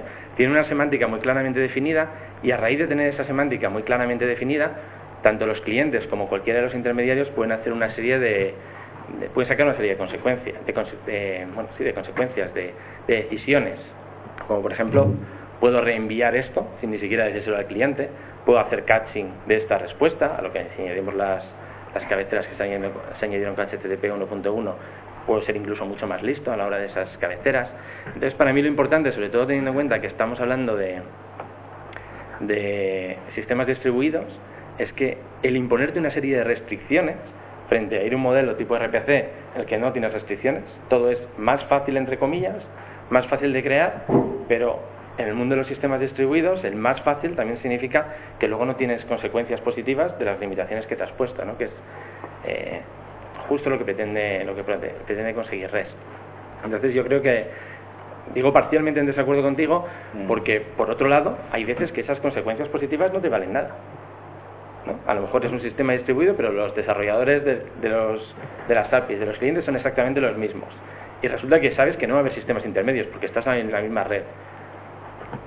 Si entiendes realmente por qué las limitaciones de REST, que son limitaciones reales, se han puesto y son para darte unos beneficios que a ti no te valen de nada, en ese caso estoy totalmente de acuerdo contigo. El modelo de tú defines tus propios verbos es que es más fácil de desarrollar, porque es como lo vas a desarrollar internamente. Ahora, mi experiencia es que la mayoría de los sistemas distribuidos, sobre todo en escala internet, sobre todo si tus clientes son externos, incluso aunque los desarrolles tú, te aportan esos beneficios, son reales. Yo estoy igual, ¿no? Sí, estoy bastante de acuerdo con lo que dices, y es verdad. O sea, al final todas las arquitecturas son solo eso, un conjunto de restricciones que te ayudan a algo, ¿no? Es igual. Pero es que realmente, o sea, más allá del caching que se produce con los get, veo poca ayuda, ¿no? O sea, porque, por ejemplo, y te vuelvo al ejemplo que ponía él, se supone que eso estandarizado nos va a servir para que todo el mundo entienda, ¿vale? Cuando tengo que rechazar una factura, realmente cómo es esto, ¿no? Barra rechazar, o podría ser, le hago un patch con rechazado igual a true, ¿sabes? Es que realmente a mí me parece que no me ayuda semánticamente a describir un API demasiado, y los beneficios que me da de tipo infraestructura, porque es un sistema distribuido, en mi experiencia se reducen al caching y a bueno, la seguridad quizás, porque uso las cabeceras HTTP, que es más fácil que montarse encima del HTTP otro mecanismo como hacía SOA. ¿Sabes? O sea, en algunas cosas sí que estoy de acuerdo contigo. O sea, por ejemplo, para la parte y me podría hasta parecer muy razonable, para la parte de lectura de una aplicación, mantener un API REST, y para la parte de escritura o para la parte de accionar contra la aplicación, de pedirle que haga cosas, tener un API de otro estilo. Y eso me parecería una cosa bastante razonable. De hecho, estoy pensando. Utilizar un CQS para... Es una idea, es un CQS a nivel de API, ¿no? Que es, vamos, en los últimos proyectos estoy intentando hacer cosas de ese estilo, porque me parece muy natural el API REST para leer cosas, súper natural, la verdad, a nivel de queries y tal, pero me parece totalmente antinatural para hacer acciones, ¿no? Entonces, como realmente, además, yendo a lo que decías tú, los beneficios los veo más en la parte de las lecturas y tal, no tanto en la parte, en el resto de, no sé, en los verbos de post, patch y post, no veo que me aporte la gran cosa, ¿sabes? Yo creo que aparte del caching, el tema de la idempotencia puede llegar a ser bastante importante, pero también sí que es cierto que quizá algunos de los beneficios para los que están diseñadas las limitaciones de REST, sí que es verdad que en la mayoría de APIs no se están sacando partido, ¿no? Y eso son cosas como la discoverabilidad, aunque es bastante importante, sobre todo para construir clientes más genéricos, porque la mayoría de lo que llamamos APIs REST son más bien APIs orientadas a recursos, ¿no? Entonces ahí se pierden muchos de los beneficios potenciales que tiene el modelo REST, ¿no? El momento que tienes recursos asignados con URLs, que tiene una serie de verbos y que tú puedes programar un cliente para que descubra qué verbos son los que soportan, al final ahí consigues un beneficio que yo creo que todavía no hemos sido capaz como comunidad en general de sacar el beneficio, que es un desacoplamiento mucho mayor entre el cliente, sea una aplicación móvil o sea lo que sea, y el proveedor. Y antes hablabais de versionado. Al final el versionado, yo estoy de acuerdo con lo que habéis dicho varios de vosotros, que es lo que hay que hacer es evitarlo. Vale, pero ¿cómo lo evito? ¿No? A veces no es tan fácil. Al final, para mí, la clave es que tu superficie de cambio sea lo menor posible. Es decir, cuanto menos le prometas a tu cliente, menos cosas vas a cambiar que le van a afectar, porque no se las has prometido, ¿no? Entonces, en el momento en que te haces una API RPC, uno de los inconvenientes que tiene es que partes de cero. Todo aquello en lo que se basa tu cliente no son estándares, es algo que has definido tú, con lo cual tu superficie de cambio es mucho mayor. Cualquier cambio que te hagas en cualquiera de esos métodos que te has inventado, pues va a suponer potencialmente que cambies esa API. Entonces, el adoptar técnicas como pues, los verbos estándar, como el uso de recursos, y lo que cada vez estamos viendo un poco más, pero todavía no es lo más habitual, pero el uso de hypermedia en las respuestas, y que las respuestas no te las hayas inventado tú, sino que sea un formato estándar tipo HAL o tipo Siren o cualquiera de los formatos. Que los nombres de los atributos no te los hayas inventado tú, sino que hayas usado un vocabulario estándar, por ejemplo, de schema.org. Al final lo que estás haciendo es que lo que sea específico tuyo es mucho más pequeño. Y eso es posible porque por debajo tienes las normas de REST. Lo que pasa es que yo creo que sí que tienen mucho valor, pero que no le sacamos el suficiente partido, y es lo que hace pensar y me merece la pena estas limitaciones. Sí, porque la verdad es que el uso de hipermedia no es algo, o sea, yo por ejemplo no lo suelo usar. Es algo bastante potente. Sí, el tema del discoverability da para hablar otro rato, que eso está muy chulo. Lo que pasa que yo en la práctica, claro, al final todo es como una especie de... A ver, vamos a hacer una API sobre la que podamos construir un cliente genérico que, bueno, como puede ir descubriendo, puede ser capaz de funcionar y tal. Yo eso lo llevo oyendo 10 años, todavía no he visto uno, porque luego la realidad es que en los clientes es donde menos genéricos normalmente queremos ser, porque es donde el cliente de verdad que paga, quiero decir, más nos pide, ¿no? Dice, quiero este pijota de aquí, este botón no le quiero allá. Entonces los clientes genéricos al final, yo para mí son una quimera, que, o sea, lo que sí es verdad que es interesante contextualizándolo. O sea, a lo mejor tengo un menú de opciones, que ese menú de opciones sí puede, a partir del discoverability, aparecerme ese menú chiquitín, pero hacer el cliente mega genérico me parece como una cosa que estaría guay, pero vamos, que no... Yo no he visto nunca uno, no sé, a lo mejor sí. Sí, nosotros, yo soy de Liferay y todas las APIs de nuestro producto son POCs, es decir, lo que tú estabas describiendo, le llamamos JSON Web Services y todos son métodos, y eso que quiere decir, en cada nueva versión de nuestro producto rompemos las APIs de todo el mundo, y eso es una mierda, así hablando claramente. Entonces, bueno, pues recientemente nos hemos puesto a evaluar alternativas, esto no puede ser, y sí que es verdad que hemos empezado a jugar bastante con el concepto de hypermedia, con el concepto de ser vocabularies, que llaman MyCamundsen, que es básicamente no te inventes los nombres de tus atributos JSON.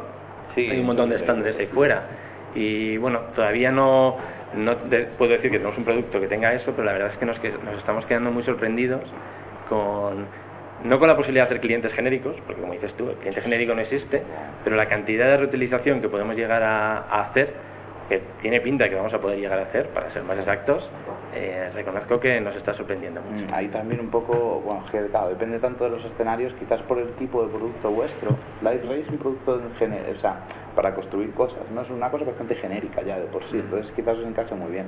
Cuando estás en un modelo que es totalmente ajeno, ¿no? O sea, gestionando ambulancias, o sea, que esquema.org a mí no me viene a mí en la camilla. O sea, ¿qué quiero decir? Es que, claro, pero porque son dominios realmente muy... Es que eso es una cosa que nos planteamos pocas veces y yo creo súper interesante en general en diseño de software, que no es lo mismo cuando uno está trabajando en dominios transversales o muy horizontales, como puede ser un gestor de contenidos, que cuando uno está trabajando en dominios súper verticales, como una gestión de ambulancias, y las reglas a veces de diseño orientado a objetos incluso son diferentes, y las reglas estas son diferentes, pues claro, a mí no me vale nada de eso, ¿no? O sea, en este hoy, a lo mejor mañana si trabajo con vosotros sí, por eso te digo que yo qué sé, pero vamos, es muy interesante la discusión y yo me voy a levantar ya y hablo mucho. No vale levantarse. Venga, otro, si hombre, sí vale para animarlo, que si no nos animan. Pues ya está la gente hecho. Son las tenemos un rato todavía, no hay prisa. O sea, sí que o sea, más allá de la parte teórica, teniendo en cuenta que esto es Madrid.net y aunque nos venga luego el que más ha hablado sea un javero, nada, que aquí somos lo que somos está claro, negociamos un poquito. ¿Cómo resolver, o sea, a nivel web app y eso, por ejemplo, cómo resolvéis? Antes hemos hablado del tema de versionado. ¿Cómo resolvéis el tema del versionado? Si es que lo resolvéis. ¿Tú cómo lo haces? Yo con un paquete que hay maravilloso. Pero para Core. Para Core y para OData. Bueno, que esa es otra que salió antes, el tema de GraphQL. Yo he leído un poco, no soy ningún experto ni lo he implementado. He tocado OData un poquito para exponer modelos. Pero leí el otro día una esa que era... que bueno, no sé si todos conocéis OData. OData es un protocolo por Microsoft estándar para hacer consultas sobre bases de datos relacionales, más o menos. El tipo este decía que GraphQL es lo mismo para hacerlo sobre el NoSQL, porque claro, la gente ha visto GraphQL y se ha puesto todo el mundo palote y joder, pues esto existe hace un montón de tiempo y nadie le ha dado a OData. Y luego hay otra cosa que no sé, quizá a lo mejor me fuera del tiesto porque no lo conozco mucho, pero estoy leyendo ahora posts de la gente esta sensacionalista y que le mueve el hype, que dice, no, REST ya está muerto, ahora la solución es GraphQL. Y creo que son dos cosas que se complementan y son totalmente distintas, porque por lo que he visto, GraphQL es una manera de consultar la API, mientras que REST es una manera como de actuar sobre la API que también permite consulta. Pasa que lo que decíamos, la parte del GET es un poco más jodida porque tenemos que jugar con query string. La query string es un poco más compleja y ahí es verdad donde tanto OData, porque cuando consumes APIs que están sobre OData, la verdad es que consumirlas es bastante potente, los filtros que tienen el equals, que te lo resuelve todo, que es un poco creo que lo que hace GraphQL. Y no sé, yo el otro día cuando leía REST está muerto, ahora GraphQL, yo decía, mejor, ¿cómo se puede ser tan sensacionalista y engañar a la gente? Quiero decir, porque no te da se puede hacer clics. una API REST con GraphQL, con todo el tema de comandos. Pero eso es como, tú imagínate que yo te digo, no, mira, no uses REST. Como ahora ya estamos acostumbrados a comunicaciones en tiempo real, nos cogemos, nos abrimos un WebSocket y todo lo hacemos a través de WebSocket. Abrimos un canal con WebSocket y enviamos los comandos a través de WebSocket, a tomar por saco. ¿Funciona? Pues coño, pues eso tú lo escribes en un post y según cómo vaya, pues consigues más clics o menos. Hay que ponerse un poco heavy, pero un poco ahí. GraphQL, por ejemplo, surge por varias razones, pero una de ellas es buscar un mecanismo estándar para hacer consultas en la línea de OData. OData es XML. Sí. Que eso ya no, tienes JSON también. Ya, bueno, pero... Sí, puedes consumirlo. De hecho, sí. Azure Search tiene una API OData bastante potente y te devuelve su... Pero bueno, JSON. GraphQL al final surge como buscando un estándar, porque no está GraphQL solo, también está, ¿cómo se llama el otro? Falcon, Sí, no, pero hay otro... Bueno, da igual. El caso es que al final busca un estándar para poder conseguir, pues por ejemplo, poder hacer consultas abiertas, o sea, pero bajo un lenguaje estándar, en el que una de las cosas que también prima es el tema del consumo ancho de banda. Porque yo te llega y te diga, sí, yo quiero un listado, pero mi aplicación solo necesita estos 3 campos, así que dame solo estos 3 campos. Y para mí es importante porque es una aplicación para móvil, me importan los datos de mis usuarios, dame solo estos 3 campos. Que es el include de OData. Que es uno, exacto, sí, pero volvemos a lo de siempre, ¿de dónde viene? De esta empresa que no le gusta a la gente. Vale, pues eso. No, y es distinto, tiene algunas diferencias, pero al final la puta realidad es que es una cuestión, es un bias, es el no pasó el abismo. Claro, pero no cruzó el abismo y se quedaron ahí los... Hay otro problema que también veía con OData, joder, que realmente lo que estás haciendo es acoplar los clientes a tu modelo, porque estás exponiendo el modelo. Bueno, lo que pasa es que no tienes por qué exponer tu modelo. Tú o sea, al final no deja de ser una capa más. De hecho, GraphQL es una de las cosas que te da, que con OData lo puedes hacer, pero ya es más jodido. O sea, el primer error que se daba tanto con OData como está pasando con GraphQL es decir, no, yo tengo un GraphQL que me enchufo a mi Postgre o a mi base de datos, a la que sea, y me lo enchufo directamente. No, o sea, tú en GraphQL lo que tienes que hacer es tener la capacidad en tu API de parsear esa consulta y acabar llamando a donde quieras llamar tú. Si son consultas contra un SQL donde quieras, contra un Mongo, contra lo que sea. Pero bajo tiene que pasar por tu capa propia de consulta, de negocio, depende de cuál sea tu índole. Pero es una búsqueda más de un estándar al final, o sea, lo están intentando por ese lado porque REST se les quedaba corto. Es la parte GET de REST se les quedaba corto. Y OData no les molaba porque no era suyo. Yo qué sé, no sé cuáles son sus motivaciones. Pero al final la historia es esa. Pero yo creo que es complementario, es como lo que decía de los WebSockets, que de ahí va mi argumento de los WebSockets. O sea, con WebSockets al final, ¿qué hacemos? Pues hacemos cuando necesitamos comunicaciones en tiempo real, cogemos WebSockets, nos inventamos el formato de nuestros mensajes, porque no tenemos un estándar que funcione como estándar y nos lo inventamos. Pues en GraphQL dijeron, venga, pues no nos gusta lo que hay, nos creamos el nuestro propio, pero con un objetivo. En este caso no es el tiempo real, es temas de consumo ancho de banda, temas de poder tener un estándar para pedir. Lo puedes usar, porque cuando en una aplicación en la que usas WebSockets dejas de usar REST, no. Lo usas para lo que necesitas. Pues esto es igual, es complementario. Tú puedes usar GraphQL y no usar y seguir usando REST. Y en aplicaciones, pues a lo mejor como las más genéricas pues te pueden ser útiles. En aplicaciones cuyo objetivo sea más exploratorio, también te pueden ser bastante útiles. Porque de repente, igual que tú tienes tu cliente de SQL en el que te acabas enchufando a tu base de datos y cuando le haces una consulta te muestra un grid, hostia, pues como mola en un momento dado, si tengo un mecanismo de exploración así, pues también es chulo. Que también lo puedes conseguir por REST, pero puedes conseguir por REST una parte. Entonces, es una herramienta más, que el problema es que, como muchas otras herramientas, no nos planteamos cuándo las tenemos que usar o no. Simplemente las usamos porque la gente las usa. Nos pasa con eso, nos pasa con los ORM, nos pasa con el framework de turno, la técnica de turno, nos pasa siempre, al final, que no nos lo preguntamos. Y para mí tiene que ver un poco lo que tú comentabas de las opciones que nos proporciona REST. El problema que yo creo es que muchas veces REST nos proporciona esas opciones y las usamos mal. Si nos paramos a ver en nuestros APIs, si nos hemos planteado realmente si aquí deberíamos tener un patch o deberíamos tener un put, pues la mayoría de la gente ni se lo cuestiona. O sea, al final dice, meto un put, ¿por qué? Porque esto se parece y ya tenía un put puesto. Y a lo mejor el tío que puso el put ahí la primera vez dijo, ¿qué meto?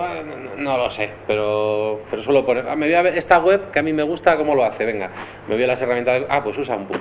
Y así luego la gente, pues muchas veces recurre al argumento de autoridad, no como Facebook devuelve 200, yo también devuelvo 200. Pues creo que a veces el problema es ese, es en origen la intencionalidad que tiene y cómo está definido el estándar es cojonudo, pero hacemos un uso a veces horrible de él. Y al hacer un uso horrible lo pervertimos completamente. Podríamos decir, ¿pero entonces no estás haciendo REST? Pues no, es verdad. Pero lo llamamos así. Y es una putada. Pero bueno, tú decías que usabas para el versionado, ¿qué paquete? Un paquetito de Microsoft. ¿Qué se llama? Microsoft. Para que se lleven algo útil, quiero decir, ya de aquí hoy. Punto versioning. Y te versiona Web API, OData y Core. Además funciona bastante bien porque te abstrae de todo, te permite hacer que la API automáticamente exponga versiones que tienes, las versiones deprecadas que tienes para informar al cliente cabeceras, te permite hacer diferentes, lo que decían por aquí, de tener controladores duplicados, mismos controladores, diferente código. No sé, funciona bastante bien, es bastante sencillo, funciona como un middleware, lo utilizas. Le dices que quieres utilizar de version reader, si quieres utilizar query, si quieres utilizar header, si quieres utilizar for routing, si quieres mezclar, como comentaba alguien por ahí, el tema de la minor y la major, si quieres utilizar header y query al mismo tiempo para hacer precisamente ese tipo de cosas, bastante potente. No sé si Java, Spring, esas cosas las tiene, no sé. Pero la verdad es que es una cosa bastante dura de, por ejemplo, en Web API es duro versionar, pues esto te lo hace súper sencillo. Lo que decía esto de OData, nosotros nos vimos obligados también a simular OData, no queríamos utilizar OData por el nivel de exposición que queríamos y también los volúmenes que nos puedan pedir y no sabemos los demás. Joder, si estoy aquí al lado. Y también por volúmenes nos daba un poco de miedo exponer todo lo que teníamos en la base de datos, por consumos y todo esto. Entonces lo que al final nos vimos obligados a simular, vamos a ver que está mal, simulamos la sintaxis, cierta sintaxis de, por lo que decías tú, utilizar el select para no serializar toda la información, pero realmente lo hacíamos ya a partir de la capa de controlador, pero nos veíamos obligados a que se nos quedaba corto, sobre todo en la select, todas las consultas, no, y ahora que quiero con esto, y solo devuélveme 2, incluso el tema del include, la simulación del include para no volver a hacer múltiples accesos a base de datos, porque todo esto estaba muy bien, pero después teníamos unos rendimientos de mierda, 200 accesos a base de datos cuando antes solo accedía uno cuando no era REST. Pues al final lo que hemos hecho ha sido simular muchas veces sintaxis con el middleware, la sintaxis de OData para poder hacer ciertos filtrados de datos, ciertos filtrados de información serializada y eso, porque al final es que se nos quedaba cortísimo. Pero por de implementación al final. Eso lo que la mierda es que ha tenido que ser nuestra mierda de implementación porque es mía. Claro, pero creo que la implementación de data que estabais usando al final os estaba condicionando. No, es al contrario, en una API REST hemos tomado elementos que son estándar con OData para poder llevarlo a la nuestra y que el cliente lo conociera, pero aplicado por nosotros, porque no queríamos utilizar OData por lo que hablamos, por la oposición. Pero es cierto que el cliente entendía bien porque los estándares decían, no, los estándares y los nombres lo utilizamos lo mismo que OData, pero picado por nosotros. Claro, pero refiero a nivel exposición es porque, o sea, eso es en el caso de que tú hagas una exposición desde, o sea, tu API OData vaya enchufado directo contra la base de datos.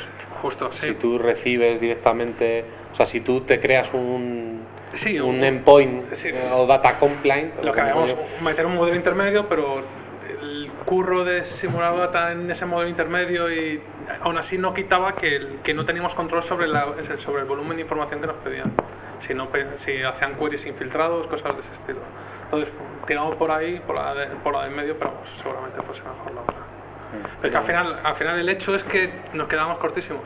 Y es que nos faltaba de todo simplemente con el get. Get y 2 cosas más y digo, vale, bien.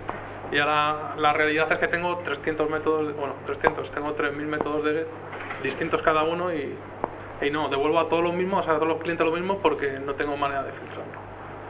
Será una patraña. Y hicimos la ñapa esta. No, pero a veces es que dices lo que tú dices, ¿no? Me voy a implementar yo data entero, a tomar por saco, pues no. Ojo. Lo único ahí el tooling, que la parte buena pasa igual, pasa con OData, pasa con GraphQL y va a pasar más con GraphQL, es que de repente te sale tooling. Pues yo que sé, por ejemplo, Power BI permite consumir OData. Y no sé si ahora permite, no le he perdido la pista un poco a Power BI, no sé si ya permite consumir GraphQL, pero creo recordar haber leído que lo iban a hacer. Entonces de repente, pero luego te enfrentas a lo mismo, el rendimiento también, pero bueno. Mucha gente aquí, pero pocos hemos hablado. ¿Alguien? Eso es lo que utilizamos también a nivel de rendimiento, que vamos, es obvio, pero utilizar los ETAGs, que no los estamos utilizando y que es algo que viene medio regalado. Que al final se te utilizas una herramienta porque la cantidad, puedes hacer cacheo ya a niveles más bajos, pero que directamente sea el controlador el que gestione de manera transparente a ti. Es algo que durante muchísimo tiempo no habíamos hecho y que al final metimos y aliviamos un montón el servidor. Sí, lo de los ETAGs es algo bastante... Está ahí, lo lees y dices, bueno, sí, vale. ¿Sabéis lo que son? ¿Alguien no sabe lo que son los ETAGs? Un ETAG al final es una cabecera que tú metes en cuando te piden un recurso, normalmente para invalidar a nivel de cacheo, para tener en cuenta si el recurso te interesa cogerlo de cacheo o no, o cómo va la historia, antes de tener los ETAGs, al final lo que recurríamos era las fechas, ¿no? Oye, ¿hasta cuándo me vale este recurso cacheado? Y todas estas historias. Al final un ETAG consideremos que es como si fuese una hash. Es una hash que me permite, dados para este recurso, si su ETAG es 123, quiere decir que, o sea, es como un versionado al final. Es una hash que identifica que no ha cambiado el recurso. Entonces los propios navegadores en sí tienen soporte para decir, oye, mira, si yo te traigo este recurso y el ETAG ya lo tengo, no me lo bajo, no me molesto, no hay ningún problema. Entonces resulta muy útil, no solo para temas de media, o sea, resulta muy útil cuando al final tienes que hacer cosas gordas.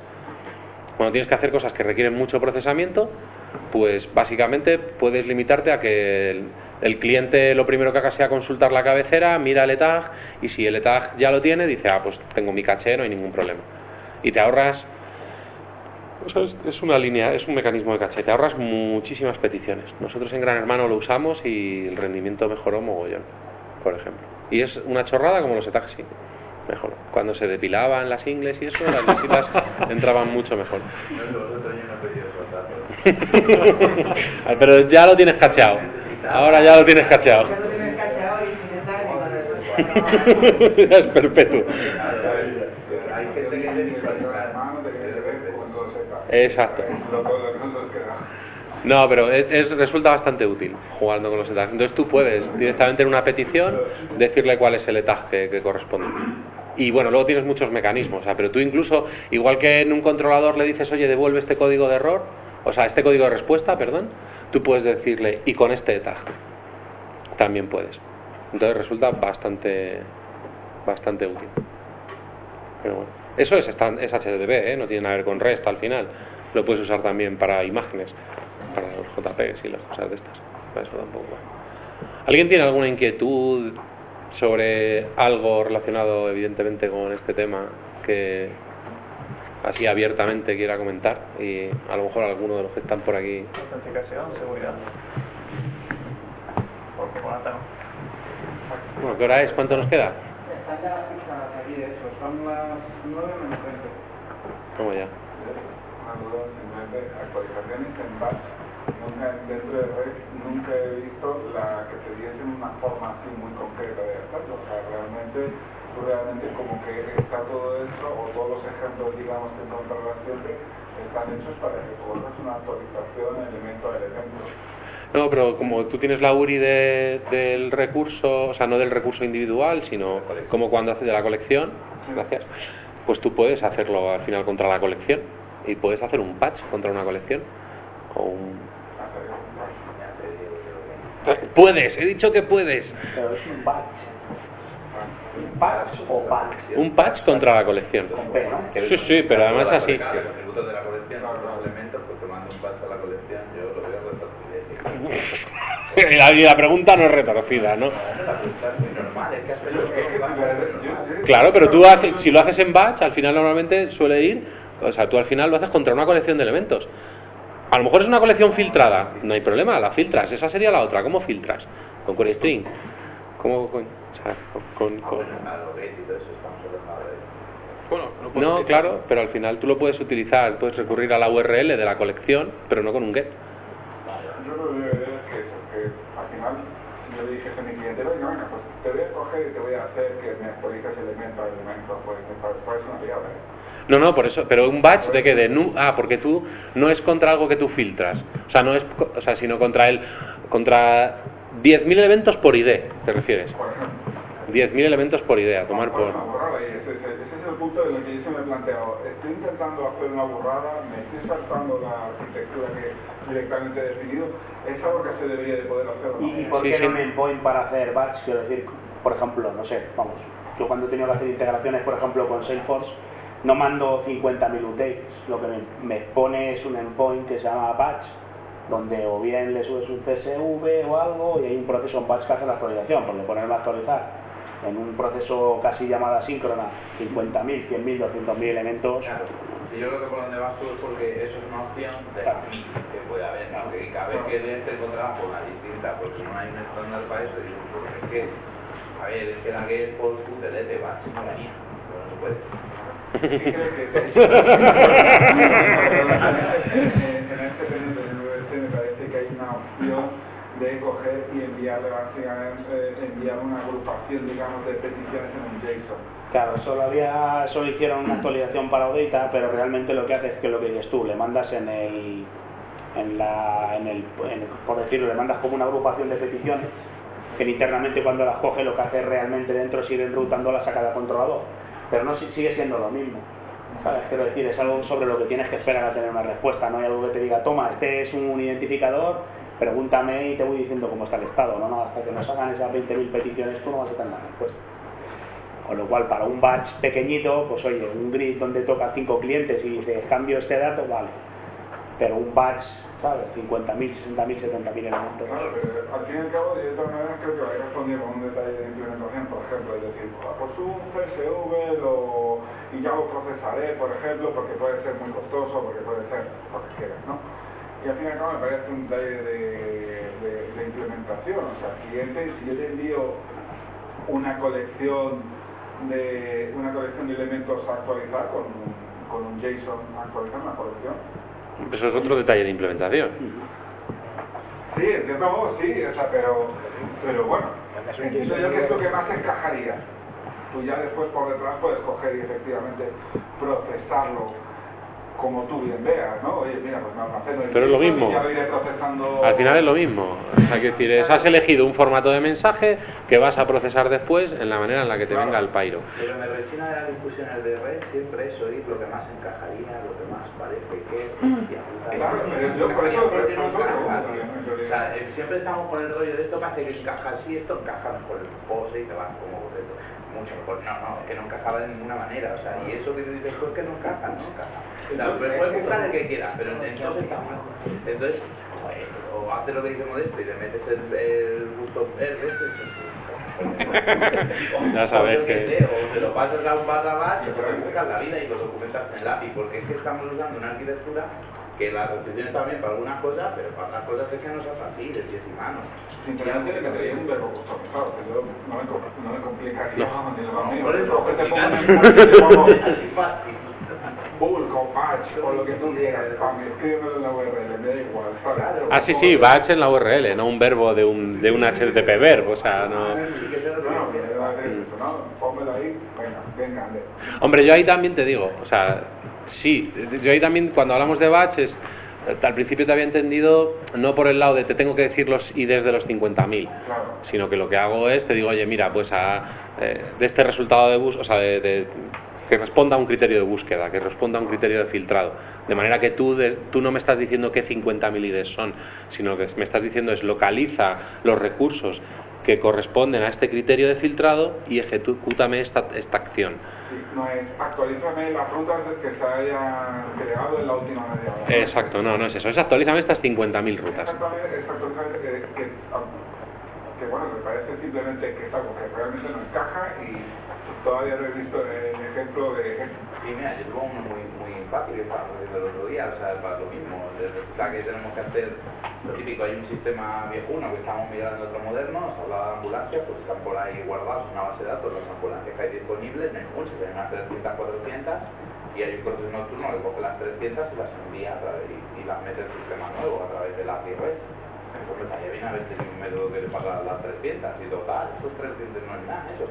Bueno, pues lo hicimos de uno en uno porque un chatbot y en realidad el rendimiento de eso nos daba igual, porque se ejecuta una vez al día y es ridículo, o sea, nos da igual. Se ejecuta por la noche y se tarda media hora, tardaba un minuto casi, ¿no? Pero en realidad, si hubiéramos tenido, o sea, en realidad nosotros lo que queríamos era un método de insértame y toma una lista de ambulancias. Y eso, transformándolo a red, no teníamos nada de fácil. Un post de una red de ambulancias. Sí, bueno, sí, supongo que será la manera más encaja.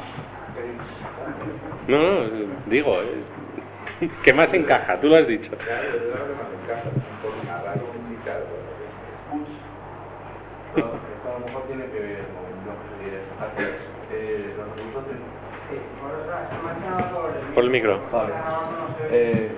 El uso de recursos temporales, es decir, por ejemplo, cuando haces una búsqueda que cumple, la búsqueda cumple, imagínate, pues 1000 registros, pero tú solo quieres devolver 10 de 10 en 10 para que el cliente no se sature con toda la información que le damos. Entonces, realmente lo que devuelve es un recurso donde le dice, estos son los primeros 10 y esto es donde puedes conseguir los siguientes, ¿no? Eso se puede aplicar tanto para la búsqueda como para, como lo estabais comentando, es decir, si yo aplico un criterio y obtengo un recurso temporal que contiene todos aquellos elementos que yo quiero manipular, luego yo puedo hacer llamadas sobre ese elemento temporal. Usando hipermedia eso lo puedes hacer, por ejemplo. O sea, independientemente de que no tienes por qué usar hipermedia para hacerlo, pero usando hipermedia tú puedes hacer que diga, oye, mira, y este es y aquí vas para conseguir los otros 10, los siguientes. No, es una opción. Simplemente, imagínate lo que lo estaba comentando el compañero. Tú tienes unos registros que sabes el criterio por el cual quieres actualizar, pides el recurso temporal que te da eso, que te va a contener esos elementos y sobre ese recurso dices, pues ahora hago un put de no sé qué. Claro, pero eso es tener un filtro, o sea, es como acceder a la colección filtrándola. No sabes los IDs concretos. Escuchando me parecía que todo se quería hacer a la vez. A lo mejor hay cosas que con recursos temporales sí que se podría resolver. Pero ya no es estos son mis 50.000 IDs concretos que sé que quiero actualizar, sino que es, oye, de los que coinciden con este filtro, pero eso es algo distinto a lo que él comentaba. Que realmente no es siempre JSON, entonces si en el content de la petición decimos que lo que estamos mandando es un CSV, el CSV lo validamos, sí que podemos crear un elemento batch que luego podamos consultar, es decir, cómo va yendo la carga de ese fichero, por ejemplo. Aunque ya puestos, seguiría pues yo cambiaría un JSON, la verdad. Un CSV, por ejemplo, yo diría eso, ¿no? O sea, no me envíes un archivo. No, pero... No, pero eliges el formato, tienes las cabeceras del formato precisamente para eso. De hecho puedes hacer REST con XML. Sí, que nadie lo hace, o sea, que decir que luego no lo haces, no que nadie lo hace. O sea, tú por ejemplo puedes tener la petición de búsqueda y te devuelve JSON que hemos comentado antes con el recurso parcial y luego lo vas consultando de página a página, o si en el content le dice que quiere un CSV, te da directamente el fichero. Sí, pero o sea, completamente de acuerdo, o sea, estoy completamente de acuerdo. Va unido un poco a lo que decía antes del mal uso. Muchas veces, cuando a veces no tienes el parámetro en la URL que dices, por query string le dices format .pdf, que dices, hombre, ponme el content, ponme la cabecera aquí de lo que... Pero bueno, ya lo ideal es hacerlo de otra manera. Por ejemplo, ya, hablando de un tema... Siéntate aquí, coño. Ya está luego, ya. Venga, hablando, por ejemplo, de... actualízame, por ejemplo, actualiza las rutas de la última media hora. ¿Qué sería más lógico? Oye, yo te cojo y te pido, te hago una consulta, por ejemplo, si ya me estás exponiendo data, me apoyo en esto y digo, oye, las rutas que se hayan creado en la última media hora, tal, me las trae, y ahora sí, yo que sé los IDs y que sé los objetos que pretendo actualizar, te cojo y te pido la actualización concreta que yo quiero. Me parece más reutilizable que, por ejemplo, que yo te pusiese, que te crease ya un endpoint que es actualiza últimas rutas, por ejemplo, ¿no? Que también sería un poco entraría un poco al trapo de esto, ¿no? Es más reutilizable, ¿no? Eso, como son filtros simples, como si aquí únicamente estás gestionando un parámetro que es fecha de creación o lo que sea. Pues muchos de ellos, para el hecho de ser más descriptivos, tenemos colecciones ya nombradas, pues últimas o año pasado, cosas de ese estilo, directamente que sea más descriptivo para el cliente. Claro. Eso está muy bien y muchos lo tenemos, hasta que te dicen, no, las del año pasado en un mes par y ese tipo de cosas. Claro. Ahí te joden y hacemos un poco lo que dice él, que directamente hacemos un filtrado interno y después le aplicamos ya el patch, el put, el post, lo que sea, a ese subconjunto de información. Porque en el caso básico sí funciona bien, pero después ya nos quedamos con una combinación de parámetros bestiales. Claro. Sí. Hombre, efectivamente, yo creo que si es de verdad algo que se va a reutilizar mucho, efectivamente deberías de poner un endpoint donde, o sea, una URL en concreta donde tú permitieses ese filtrado, no solo el de OData, porque a lo mejor efectivamente le estás complicando mucho la vida al cliente. Es que esto es algo que de verdad se va a reutilizar, porque es que mi negocio dice que, oye, ya que sé, coches nuevos, pues a lo mejor nuevo es algo que en mi negocio de verdad tiene una definición concreta. Oye, mira, coches que no tengan más de 6 meses, ¿no? Pues por ejemplo es un filtrado que tú a lo mejor ya deberías de exponer. Ahora, coches nuevos rojos, y si mañana quieres uno verde, no te vas a crear los dos distintos, ¿no? Ya canta un poco que no deberías de crearlo a lo mejor, ¿no? Ya para eso, por ejemplo, exponer OData y de hecho si tú coges y expones el endpoint de coches rojos y OData te permite el filtrado sobre ellos, ¿no? Va a ser lo más flexible. En ese caso tienes query string, tienes otros métodos antes de claro. poner cosas tan específicas. Esos son filtros, no URL. Bueno, no sé.